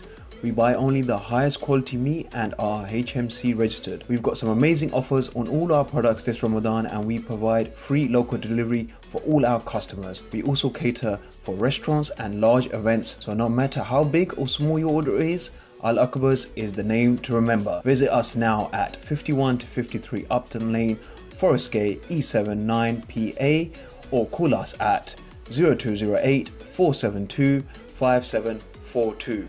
Al Akbar's, the name to remember. Yo, bro! Cuzzy's getting married and I need to get hold of a car. Yar, I know some boys who know SPM car hire. They got the best cars in town. Rolls Royces, Ranges, Maseratis, Aston Martins. Cause you name it, they got it. With the best prices in town. Sorted! Looks like I'm going to this wedding in a Range then. They'll drop off the car and pick you up once you're done. Just give them a ring on 01798 397 916 or visit them online spmhire.com or find them on Instagram. Looking for meat and groceries? Look no further than Warris Food Store in Walthamstow. Visit the store to view our special Ramadan offers. 420 Hull Street, Walthamstow, E17 9AA. Or for free delivery, call us on 0208 521 0000. We have fresh deliveries of poultry and vegetables every day. Warris Food Store in Walthamstow. Reliant Solicitors fight to protect your legal rights. Our firm offers a wide range of services including immigration, family law, commercial law, civil litigation, personal injury, landlord and tenant disputes and employment law. Visit us at 602A High Road, 7 Kings, Ilford, IG3 8BU or call 0207 183 5439. Reliant Solicitors, where every client matters. Bridgen Solicitors in Ilford, the name you can trust. We provide services in immigration, family law, landlord and tenant matters, commercial leases and civil litigation. We also deal in personal injury claim and road traffic accidents. Call us on 0203 475 4545. Visit us at 170 Cranbrook Road, Ilford, IG1 4LX. Ramadan FM 2018. The voice of British Muslims. Atlantic Distributions. Whether it is frozen fish, marinated Lahori masala fish or lamb offals, we have them available at very competitive prices. We are wholesale suppliers to restaurants, butchers and caterers. Visit us at 51 to 53 Upton Lane, London, E7 9PA. Contact us on 07415 474 185. Usman needs the adhesive to work. If not, his day will be a disaster. Ah! So, Usman, if you really need something to bond, grab a tube of CT1 from your local stockist. An incredibly powerful sealant and construction adhesive that's fast, flexible and strong. It can be used anywhere, even underwater. For more info, ct1limited.com or follow us on Facebook or ring us on 0208 555 1448. In an age of technological advancement, mass communication and social media, having the right website and app can be the difference that your business needs. AppSite Tech are here to take your business to the next level. No matter how simple or how sophisticated your requirements are, our technicians will work with you to create a bespoke website and app for your organisation.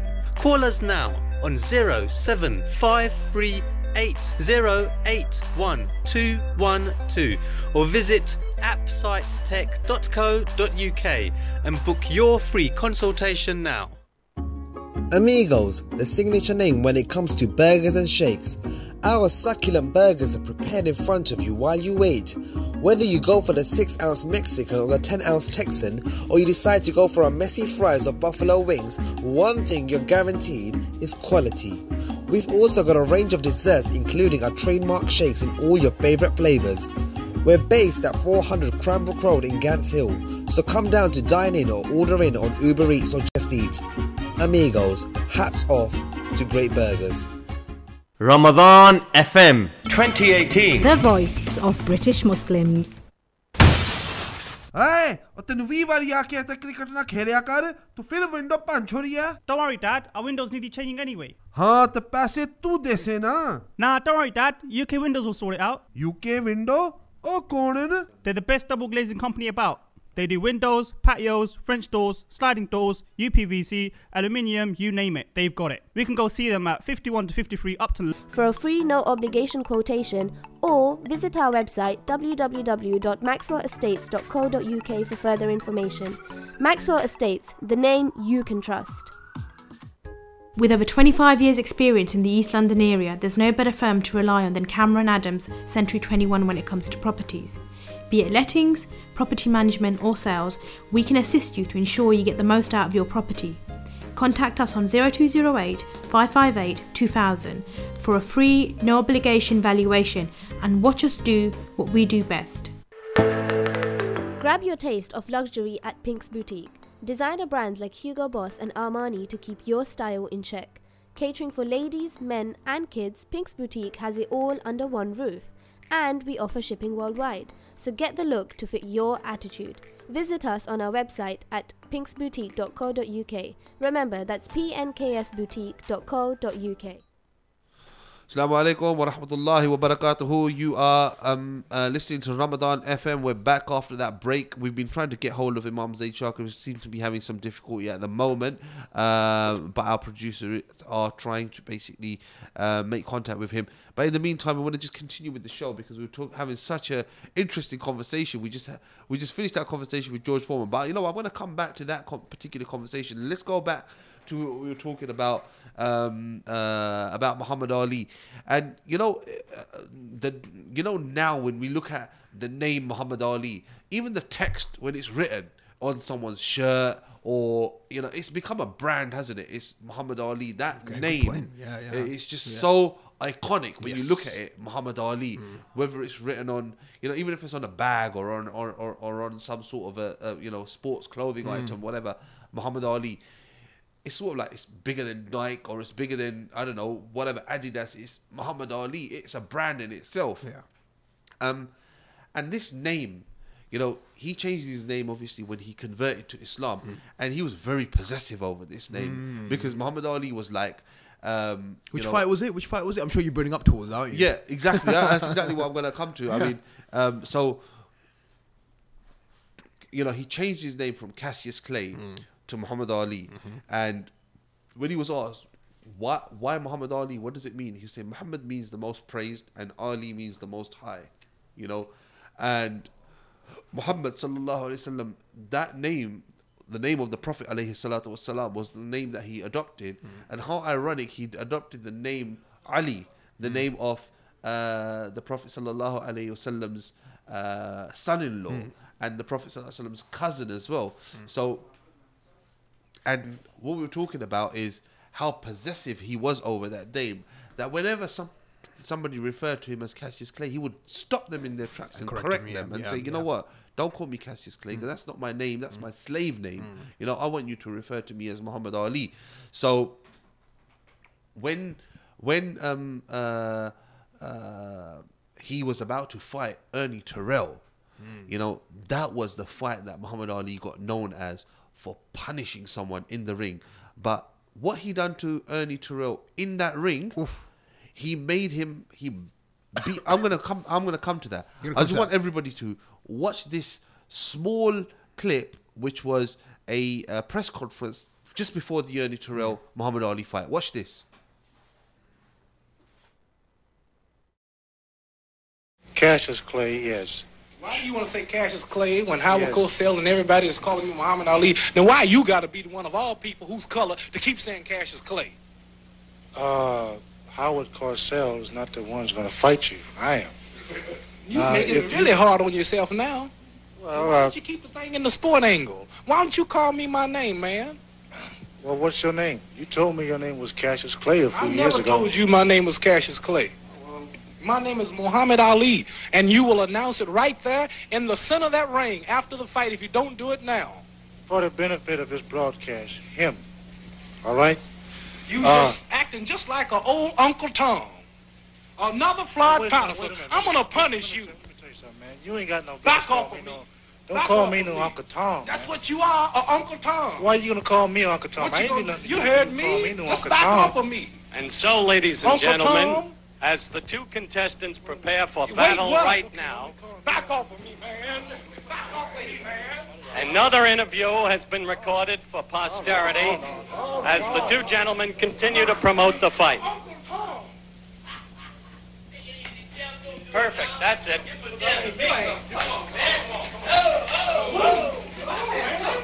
Come on. Keep shooting. You can promote the fight and all that stuff. That's it.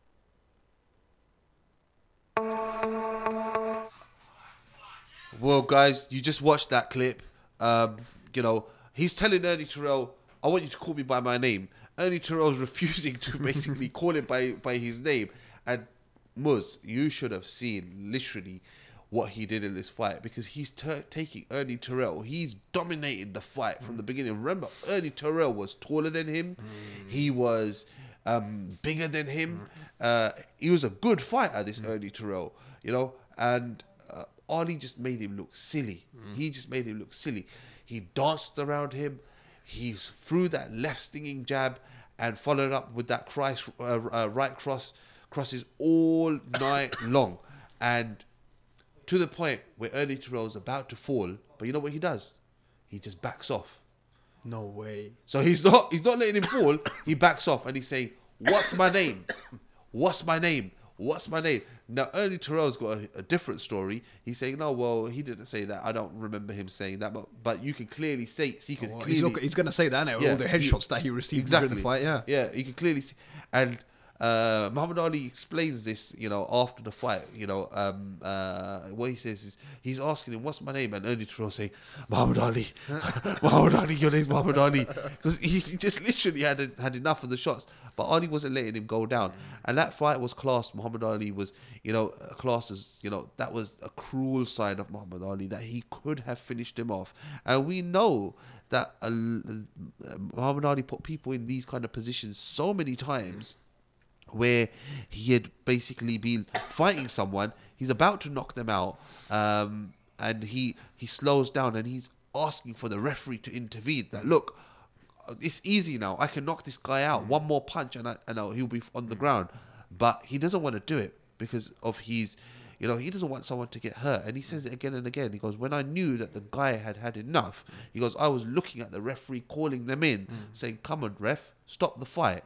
But with Ernie Terrell, it was very different, because it was more than just his name. It was what Muhammad Ali stood for. It was what it symbolized, and it was Muhammad Ali, like we were talking about was before. Ali was, it was about the cause. He lived for a cause. You know, he lived to stand against downtrodden, you know, for his downtrodden people.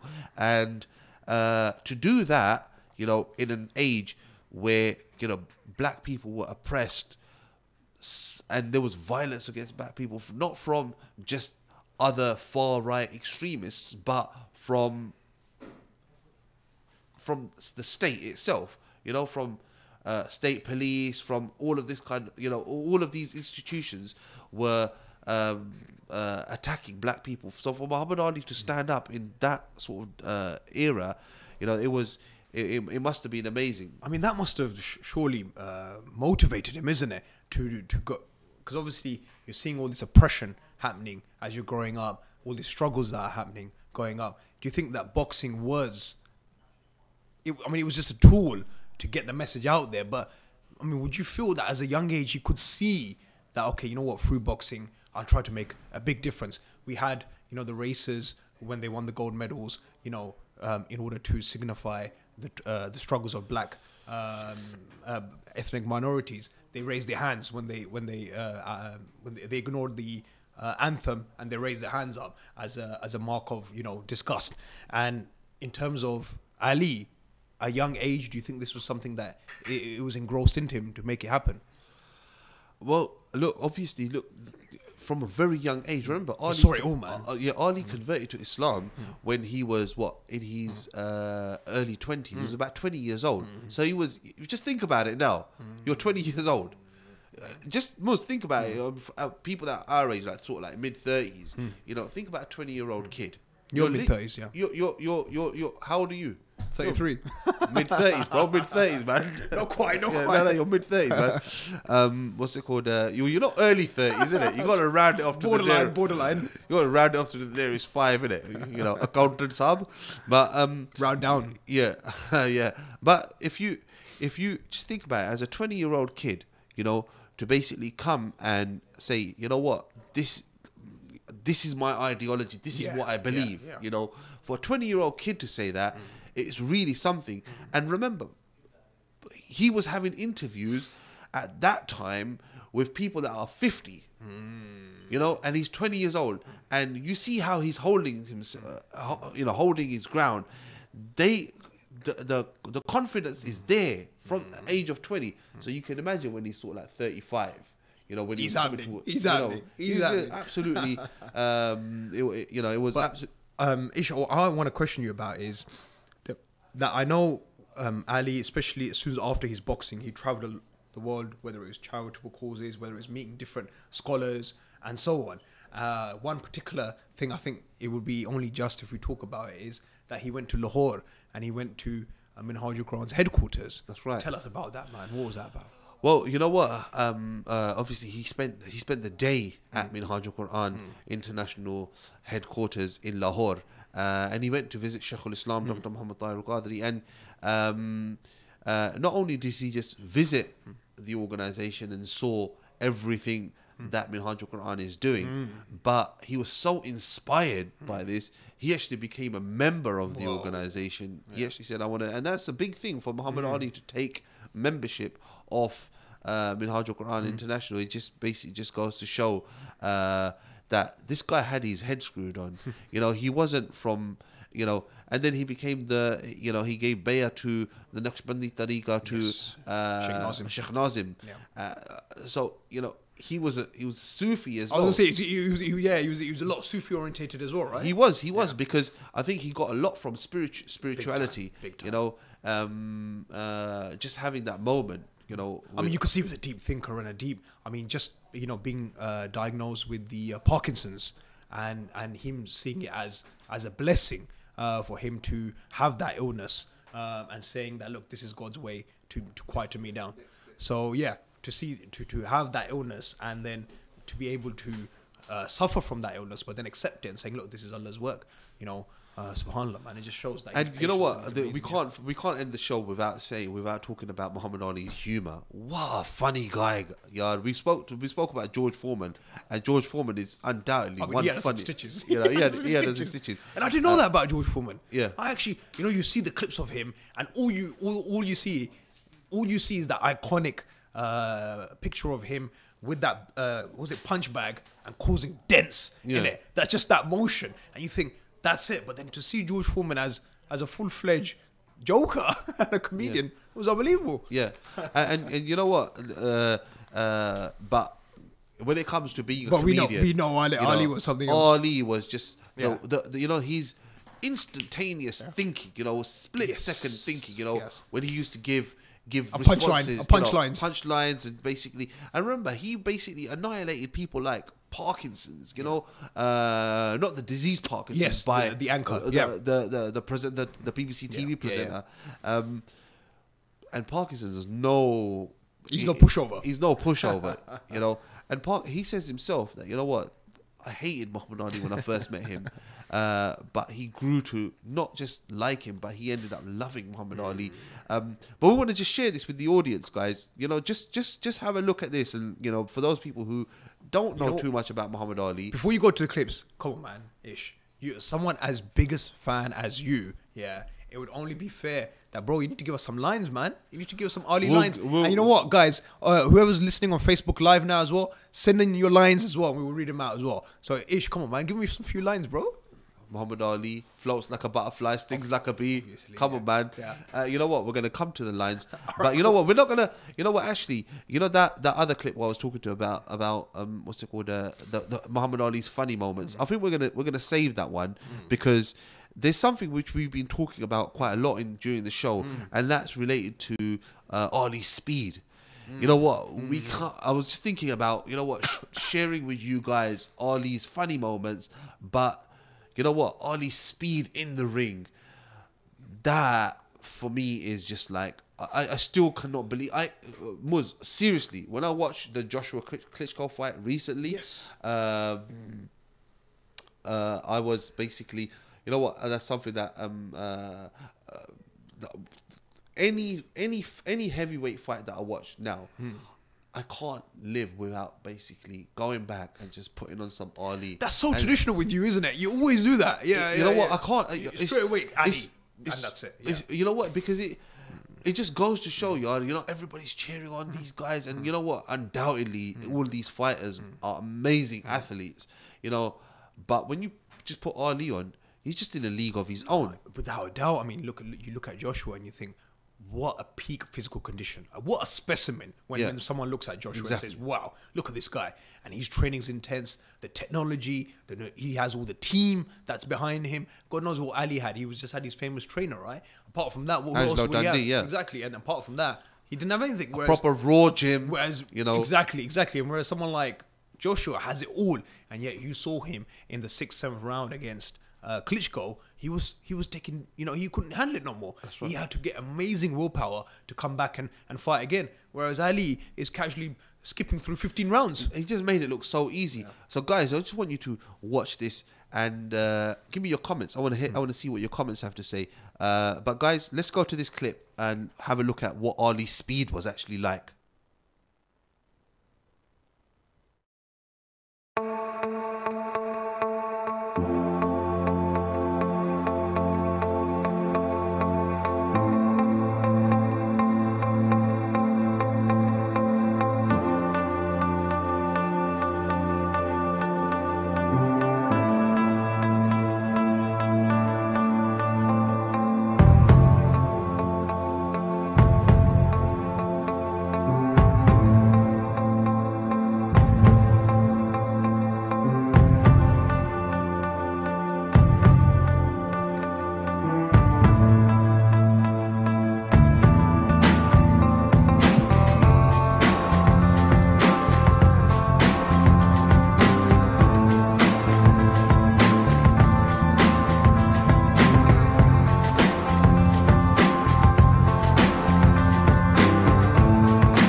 Ramadan FM 2018. The voice of British Muslims.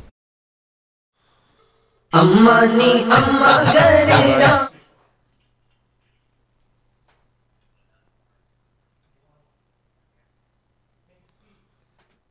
Five 474-185. Usman needs the adhesive to work. If not, his day will be a disaster.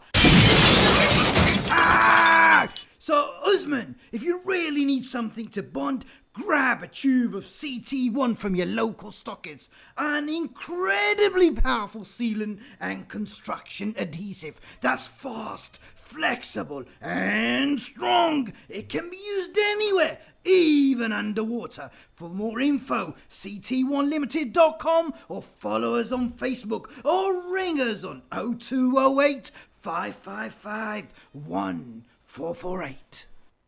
In an age of technological advancement, mass communication and social media, having the right website and app can be the difference that your business needs. AppSite Tech are here to take your business to the next level. No matter how simple or how sophisticated your requirements are, our technicians will work with you to create a bespoke website and app for your organization. Call us now on 07538081212 or visit appsitetech.co.uk and book your free consultation now. Amigos, the signature name when it comes to burgers and shakes.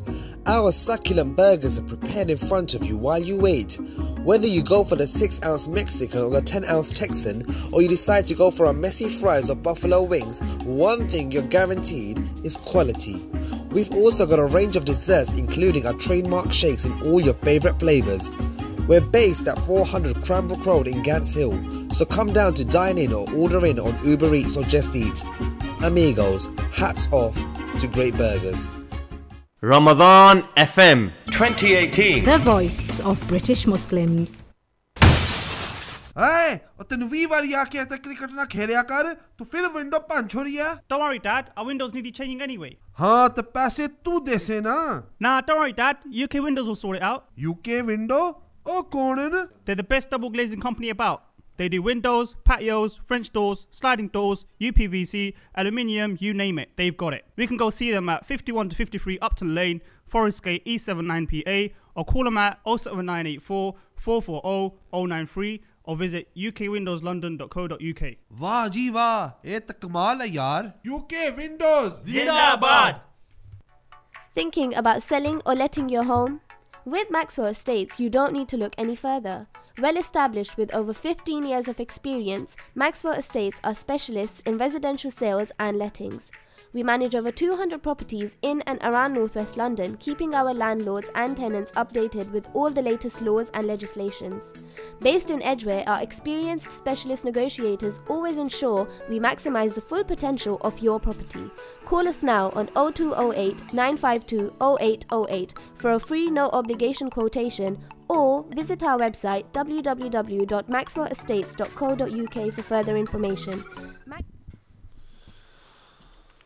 Assalamu alaikum wa rahmatullahi wa barakatuhu, guys. We were having some difficulties in trying to contact our final guest of the show, Imam Zaid Shakir, who we have managed to basically contact, and he's with us once again. Just to let everybody know, this is the tribute that we're paying to the legendary Muhammad Ali, and the personality that we've got on the line right now is the Sheikh and the Imam that actually led the janazah of Muhammad Ali. On behalf of Minhaj al-Quran and the Ramadan FM team, Sheikh, first of all, Assalamu alaikum wa rahmatullahi wa barakatuhu. Wa alaikum salam wa rahmatullahi wa barakatuhu. What an honor to have Imam Zaid Shakir on the line joining us today. No, I'm honored to be on the line with all of my esteemed hosts. May Allah Ta'ala give you brothers and sisters wonderful, wonderful blessings during the balance of Ramadan. Accept all of the good deeds that you've sent forth up to this point, from your salah and your zakah and your tilawat al-Quran, your qiyam and your siyam. May Allah accept all of it and more. Ameen. Sheikh, we've been talking about Muhammad Ali. In the beginning, we had UK's lightweight champion Amir Khan on the line, who basically gave his take on how Muhammad Ali inspired him to become a boxer. And then we had the legendary George Foreman on the line, and he spoke about how Muhammad Ali was such a good friend of his until the time he passed away. What was your relationship with Muhammad Ali? Well, alhamdulillah, probably now about 8-9 years ago, when family was, Ali actually planned out everything concerning his passing. He wanted it to be a teaching moment to the world for Islam. And so he consulted a number of people, and I was one of the people that he consulted. So we spent a couple days at his house with his families and his legal team, his advisors, and we went over everything. So there was at that point that I became familiar with the champ. So it was 8-9. But after that, it was more. It was 8 or 9 years ago now. Yes, sir. So 8 or 9 years ago, he started actually thinking about his passing and putting everything in place. And even though before that, in the late 1970s, in fact, there in the United Kingdom, or it might have been Ireland, you might recall there was a young man who asked Ali what would he do after he was done boxing, and his response was that he would prepare to meet his Lord. Yes. So he actually started his preparation long before even 8 or 9 years ago. But it was 8 or 9 years ago that things were put into writing and make sure that things were in conformity with Islamic law. So wow, and so that meeting with he wanted to adhere to the Islamic teachings in terms of I take it is probably his inheritance, etc. Right? Yeah, no, absolutely. No, all of those things were worked out in accordance to the mandates and dictates of the Sharia. Absolutely. And yeah, many different advisors. I was just one of the advisors in that regard, but I had the responsibility of actually leading the janazah prayer and a few other things. But no, all of those things were done. Ali was an incredible Muslim. I think people should realize that. During his earlier years, he was very devoted. Naturally, he was in the Nation of Islam, and it was Islam as he understood it. But he was totally committed. He did have a weakness for women, but when he moved on to the more traditional teachings of Islam, and he got a little older and wiser, he dropped that particular habit, and he was an incredible Muslim. He was devout. He was regular in his prayers. He was regular in his reading Quran in English, and so he would read the Yusuf Ali every day. And then, so his routine, he would pray Fajr. After praying Fajr, he would spend a couple hours with the Yusuf Islam, English translation of the Quran. He was very much familiar with the message of the Quran. Then he would sign 200 to 300 dawah pamphlets. Wow. And then he'd go about his business. And everyone he met, he gave a dawah pamphlet. What is Islam? Who is Muhammad? Sallallahu Alaihi Wasallam. Does Islam endorse this, that, or the other? Because his reasoning, he said, if I sign an autograph, people will cherish that. They'll hold it forever. They might even auction it on eBay one day. If I give them a dawah pamphlet, some people will read it, some people will throw it in the garbage. If I sign the dawah pamphlet, they'll hold on to it forever. Wow. And even if they don't read it, someone else who they show the autograph to might end up reading it. Wow. So Ali, and so he signed upwards to 2,000 and distributed every week 2,000 dawah pamphlets. Subhanallah. And there are people to this day all over America who have these. Like people who aren't Muslim, some of them became, Ali gave so many shahadas. Wow. Ali would go and just, I want to hang out in the ghetto. He'd drive down to the hood. He'd draw a crowd. And sometimes he'd give shahadas right there on the spot. Wow. Ali was an amazing Muslim. And then, his charity, that's a whole nother subject. Ali was he was so free-hearted in terms of his giving. They had to hold him back. In fact, is probably the reason that he suffered the damage he did and the onset of the Parkinson syndrome is because if he realized if he stopped boxing, there's like 40 some odd people in his entourage that wouldn't have any work. And some of them were scoundrels. They didn't care about Ali's well-being, and they would push him, but he cared about them. That's how he was. He wasn't vindictive. He found out like people robbing him, conning him into signing endorsement deals that he wouldn't even get any money from. Then he find out his lawyers tell him he's been scammed. He would forgive the people. Wow. He just blow it off. Ali was amazing. People just don't realize. People don't realize.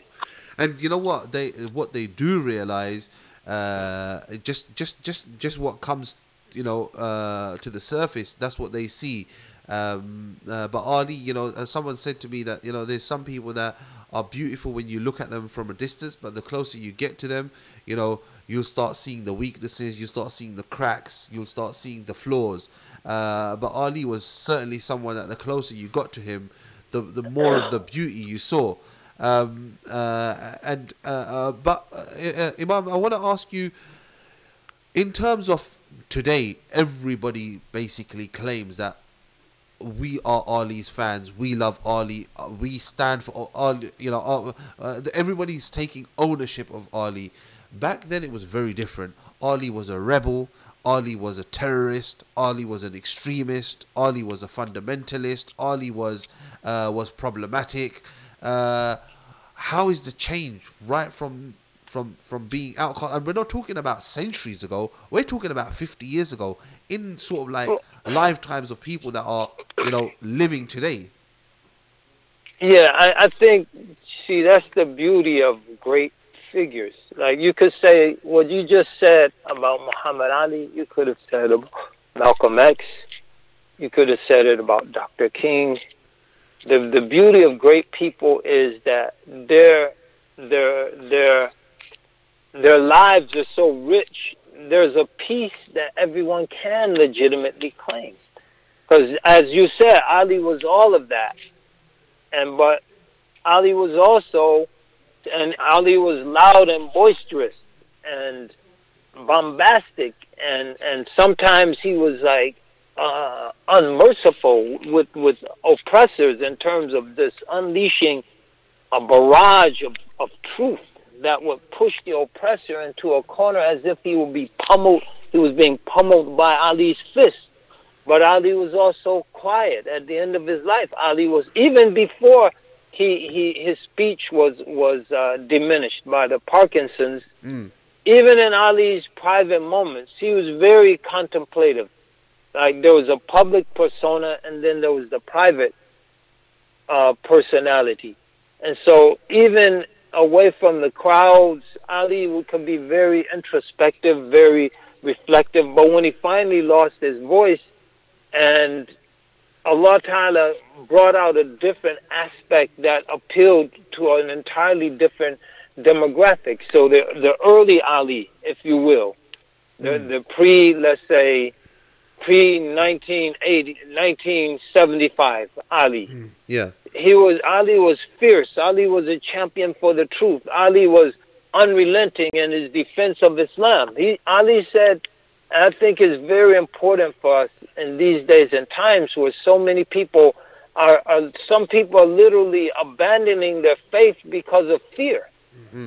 And Ali, and then we have masajid, we have communities. They're in the United Kingdom. You have Darul Ulum institutions. You have masajid. You have colleges. You have Muslim high schools. You have whole almost Muslim cities in Bradford and Nelson and some of these places. Ali was alone. He was alone. Even at a certain point, even the nation of Islam had backed away from him.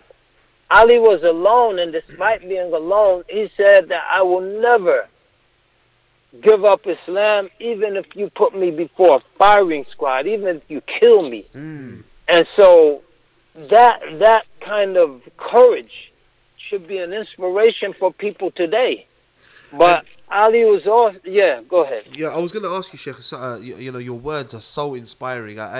But what I wanted to ask you, Sheikh, was, as somebody who is, you know, unlike a layman just like myself, you're somebody that's teaching the Sharia, you're somebody that is a scholar and a sheikh and a teacher.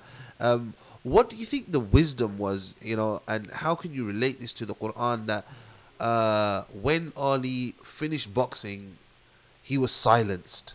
You know, he was not now, you know, there must have, because if Ali was coming out now, for example, you know, making statements about, you know, maybe Trump's America or Bush's illegal war, or etc., then maybe he wouldn't be loved by so many people because he would have a political view. Absolutely. I think the wisdom in Ali's being silenced, and this is my personal perspective, was that because Ali was sincere. You know, من المؤمنين رجال صدقوا ما عاهدوا الله عليه. Ali was sincere. And so when Ali said, I'm going to spend the rest of my life preparing to meet my Lord, Allah Ta'ala made it easy for him by silencing him. Because if Ali still had his voice and he still can run here and give speeches there, he would be all over the place. He would be all over the place. So he still was very active up to a certain point. But because of his silence, he was able to reflect and contemplate and develop a deeper relationship with Allah subhanahu wa ta'ala and a deeper relationship with the Quranic message. And by doing that, he was able to, his heart was able to touch more people than his tongue could touch. His tongue touched millions, but his heart touched billions. And so that silence facilitated reaching an even wider audience on the one hand, but it also facilitated Ali's preparation to meet his Lord. And so man ahabba liqa Allah, ahabba Allahu liqa'ah. One who longs to meet and loves to meet Allah, Allah loves to meet them. And so Ali was sincere in his desire to meet his Lord, so his Lord made it easy for Ali to meet him. Subhanallah. Subhanallah, that's absolutely amazing to hear. And Sheikh, the other thing is you mentioned about him, you know, adhering strictly to, you know, the salah and reciting the Quran, his attachment with the Quran. And just tell me about generally his spirituality, because we know he took a very Sufi path. He took a very path which was, he became a devotional individual that devoted his life to Allah Azza wa Jal. Talk to me about the concept of tasawwuf within the life of Muhammad Ali. Well, Ali was always a very unique person, but Ali was always spiritually inclined. His mother was a very spiritual person. She was a Christian, but she took Ali and his brother, Rahman, Rudy, before his conversion to Islam, regularly to church. She was a devout believer in her home. And her spirituality affected, I think, in a very deep way, Ali. And I think for that reason, he always had a spiritual yearning. And you can see early on, even in the Nation of Islam days, where he would talk about reading particular works of Tasawwuf and how they affected him. And so I think later on, he just became more inclined towards in that particular direction. Subhanallah. And, I mean, the other thing is Muhammad Ali also went to Lahore to our organization Minhajul Quran International. The founder is Shaykhul Islam Dr. Muhammad Tahir al-Qadri.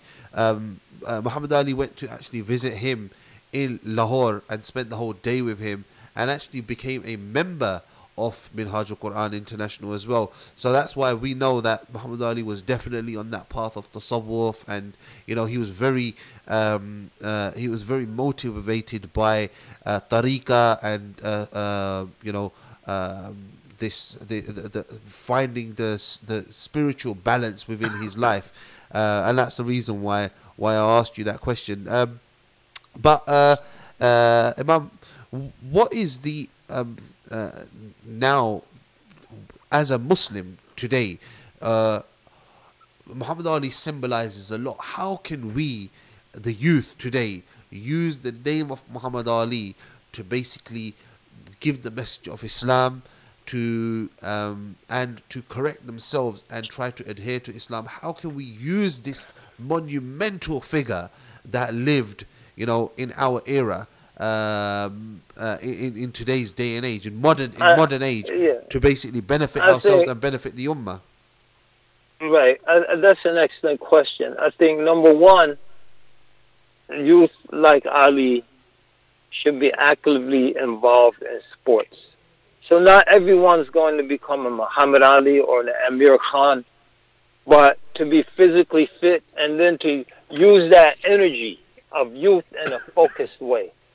And so sports, and I was involved in sports as a youth. I wasn't a Muslim until I was 21 years old, but I was very much involved because the streets are very appealing to a young person who maybe their home life isn't as stable as it should be, and maybe they're dealing with bullying, or they're dealing with a number of issues in school or in their neighborhoods. Maybe they're dealing with racial oppression, just a whole array of things that can confront a Muslim here in these Western societies. And so if that energy, if that anger isn't focused in a positive manner, it can lead to some of the destructive things we see happening periodically. And of course those things are very rare, but things do happen, and in a lot of instances is because someone didn't channel that youthful energy and enthusiasm and vigor in a positive direction. So I think that's number one. Become involved in sports. Remain physically fit. Be physically active, so a lot of the steam can be blown off. Secondly, to be courageous. Ali was courageous, as we all know. He defied an empire. When he stood up and spoke out against the war in Vietnam, he defied an empire. So we have to have that defiant spirit. And he did it non-violently. And so that leads to the first point, channeling the energy in positive directions that don't involve the kind of destructive violence. There can be violence in sport, especially rugby or American football, but is channeled in a direction that isn't socially destructive. Being courageous. Ali was very courageous. Being willing to take an unpopular stand. So when Ali took his stand, he lost everything. He lost his title. He lost access to money. Ali would have been the richest athlete of his time, hands down, because of his charisma, his good looks, and he's coming along right when television is really coming into its own as a medium. And so all of the ingredients were there for Ali to be the most wealthy athlete in the world. He turned all of that down for the sake of his beliefs and for the sake of principle. And so being physically active, being courageous, being principled and willing to sacrifice and suffer because of our principles. I think that's extremely important today, because you have the extreme, and then doing that in a nonviolent, peaceful fashion, where people can look at your example and be inspired by it. No one's inspired by anything that any so-called jihadi has done in the West, except some people who might be deranged. Yeah. But the average Brit, the average American, the average Canadian isn't going to say, this guy blew up a bunch of women and children oh, what a hero, what a heroic act. Let's say what a cowardly, despicable, vile act. But a person who can stand peacefully, like our brothers and sisters in Palestine, and suffer, that inspires people. Yeah. It inspires people. So Palestine, if we talk about principled athletes, now Messi said, I'm not going to play in Israel because of the murder of the sister, Razan. Yeah. And what's happening to the people. And so he's been inspired by the sacrifice of people. And so being willing to sacrifice and then trusting that Allah subhanahu wa ta'ala will allow you to deliver your message, and that message will touch hearts. I think those are all ways we can be, and then inspired by Ali, and then finally to have the ability to live, die, serve for Allah subhanahu wa ta'ala. Like Ali served people. Like when you mentioned his spiritual development, that's very important. But so is serving Allah and serving the people. Ali was a servant of the people, and that's why the people loved him. The people knew Ali was their servant. They knew that Ali was a people's champ, wasn't he? That's what, absolutely, he was the people's champ. But he was the people's champ because of certain qualities. Right. And I think those qualities are critical for us. The like I said, being positive, physically fit, athletically engaged, even locally, just keeping our bodies fit, channeling that energy so we're not sitting back waiting for someone to come and use that youthful energy and vigor in the wrong ways. Being courageous, being principled, living and sacrificing for Allah subhanahu wa ta'ala. Like we read in the Quran, Inna salati wa nusuki wa mahyaya wa mamati lillahi rabbil alameen. Verily my prayer, my sacrifice, my living, my dying are all for Allah. But how many of us internalize that and then actually act on it? Muhammad Ali acted on that. Verily my prayer, my sacrifice, my living, my dying are all for Allah, the Lord of all the world. Ali acted on that. And if we can act on that, if our young people can act on that, we'll make a huge difference in this world. The world is waiting for the Muslims. And Ali was one Muslim that went to the world. Like I said, he's giving out his dawah pamphlets. Yeah. He's making dawah. He wanted to use the platform that boxing gave him to be a Muslim Billy Graham, the American evangelist who passed away recently. He was actually training in public speaking. I heard a tape. One of his daughters allowed me to privy to a recording of one of Ali's speeches that he was training to deliver in the path of dawah. It's amazing. It's amazing. You wouldn't think that this is Muhammad Ali. You'd think it was a Muslim Billy Graham.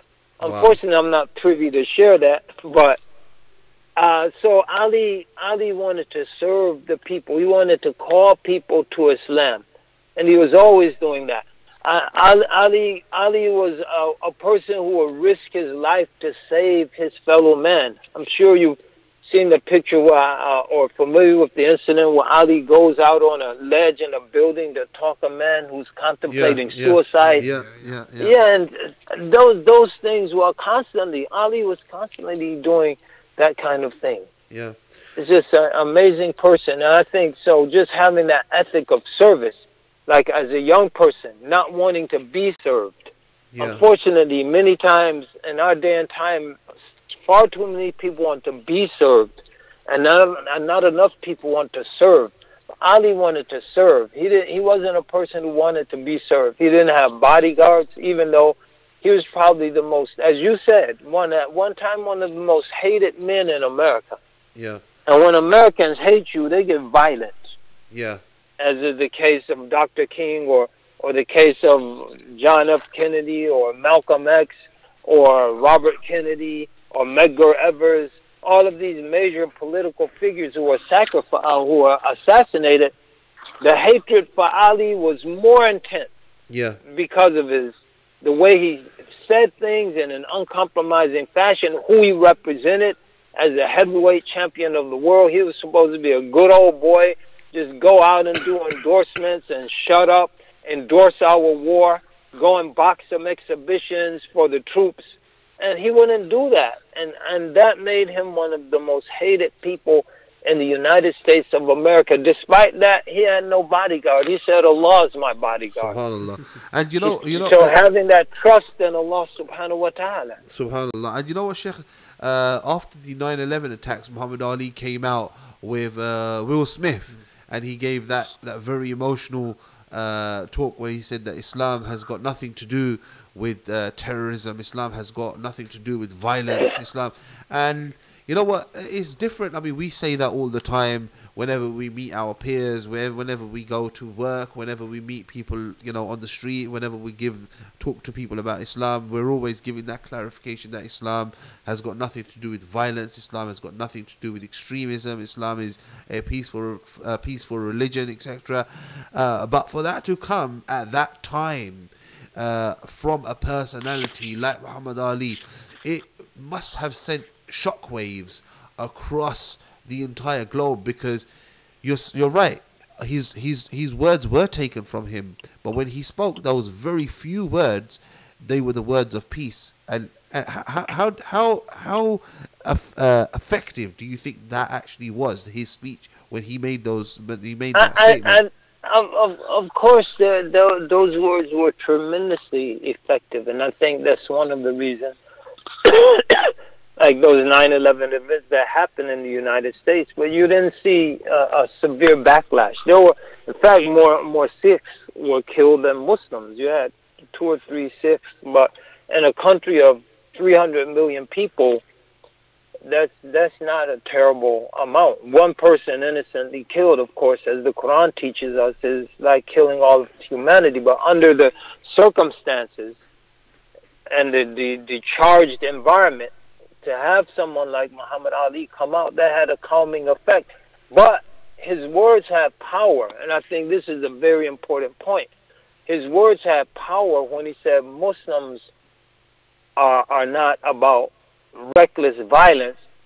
His words had power because he was able to stand up and condemn the violence of the United States of America and its war machine. And so it wasn't a one-sided condemnation where, oh, Muslims are good people, Muslims aren't violent. No. You people need to check your own violence. Yeah. Before you even point a condemnatory finger at the Muslims. And so because he had done that, when he spoke about Muslims not being violent, people listened. They said, okay, because this individual had the courage to condemn the violence. It was those principles of the people who often exactly, it was principled and wasn't PR.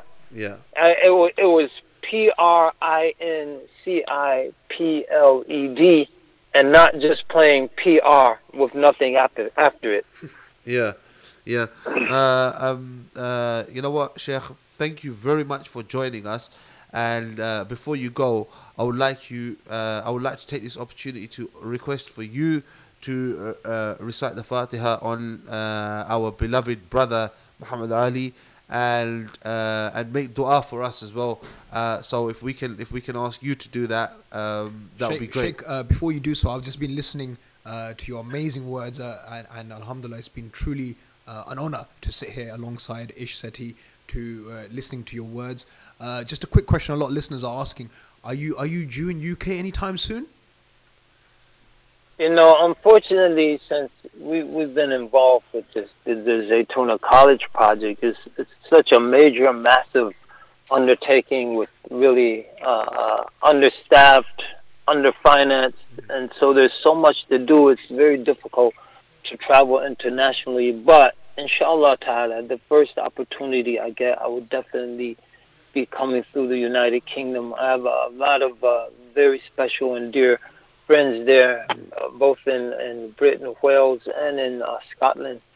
So I really look forward to that, but I just don't know when. When Allah ta'ala makes it easy and makes an opening, inshallah ta'ala, I'll be able to go through that opening and visit all of the wonderful brothers and sisters in the United Kingdom who are working so hard to advance the religion, defend the religion, and present the proper view of the religion. So may Allah Ta'ala give you all tawfiq. May Allah bless Sheikh Tahir Al-Qadri and reward him for the wonderful work he's done in training so many wonderful believers. May Allah give everyone the tawfiq and taysir and qabul.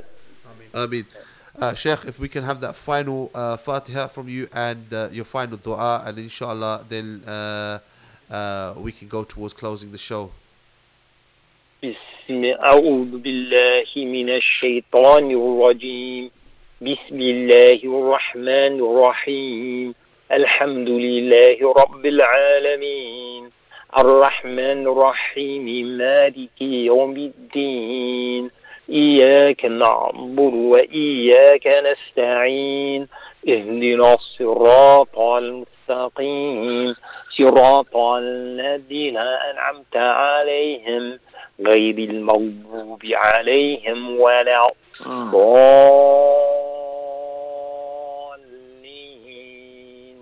آمين. بسم الله الرحمن الرحيم الحمد لله رب العالمين والصلاة والسلام على سيد المرسلين سيدنا محمد وعلى آله وصحبه وسلم تسليما كثيرا. اللهم اجعل جمعنا هذا جمعا مرحوما وتفرقنا من بعد تفرقا معصوما ولا تدع عندنا ولا فينا ولا معنا شقيا ولا محروما.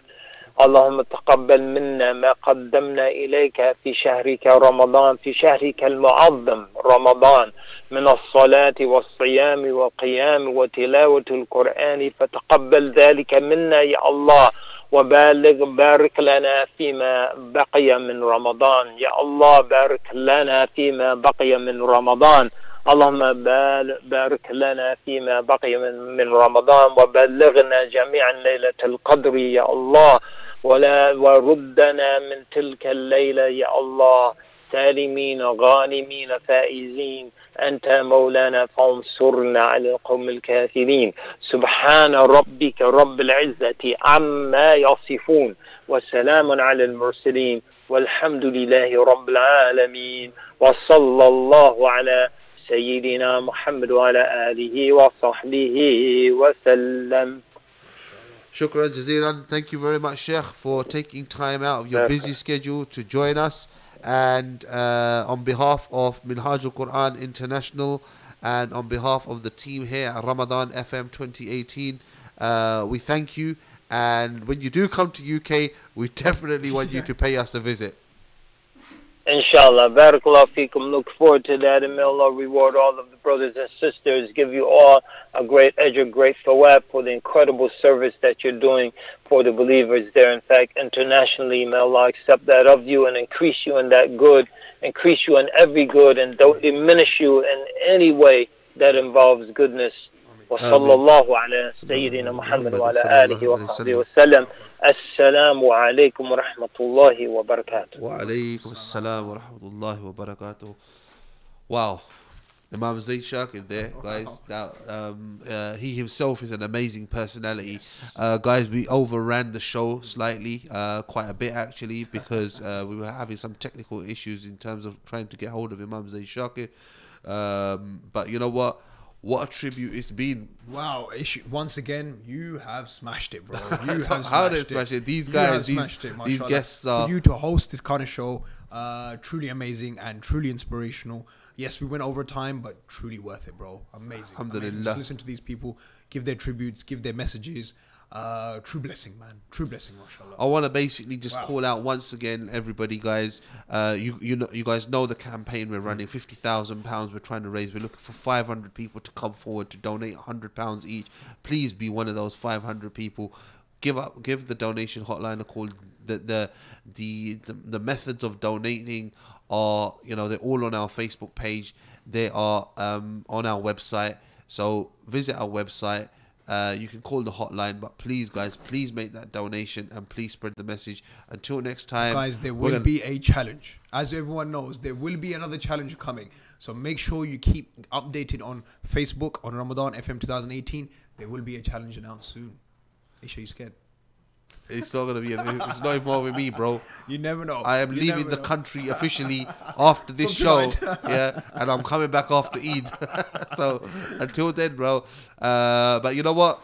Thank you very much to listening to this Ali tribute. Muhammad Ali, what a legend, what a personality. May Allah subhanahu wa ta'ala increase him in his ranks in Jannah, and may Allah subhanahu wa ta'ala continue to enable the Muslims to follow in the footsteps of Muhammad Ali in presenting the true message of Islam. Until next time, guys, Assalamu alaikum wa rahmatullahi wa barakatuhu.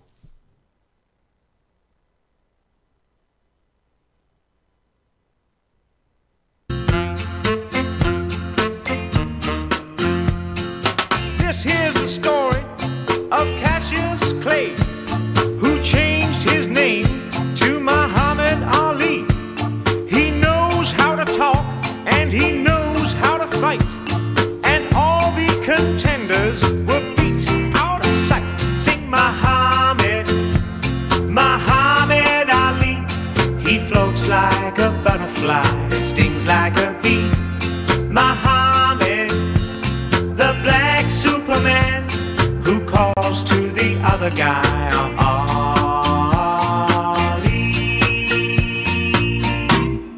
Catch me if you can.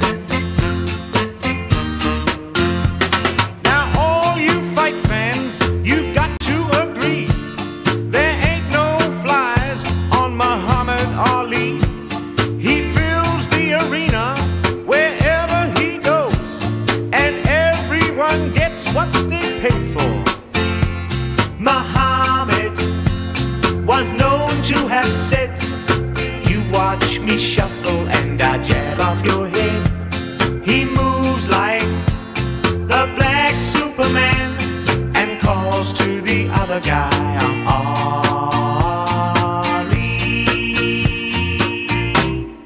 Catch me if you can. He says, I'm the greatest the world's ever seen.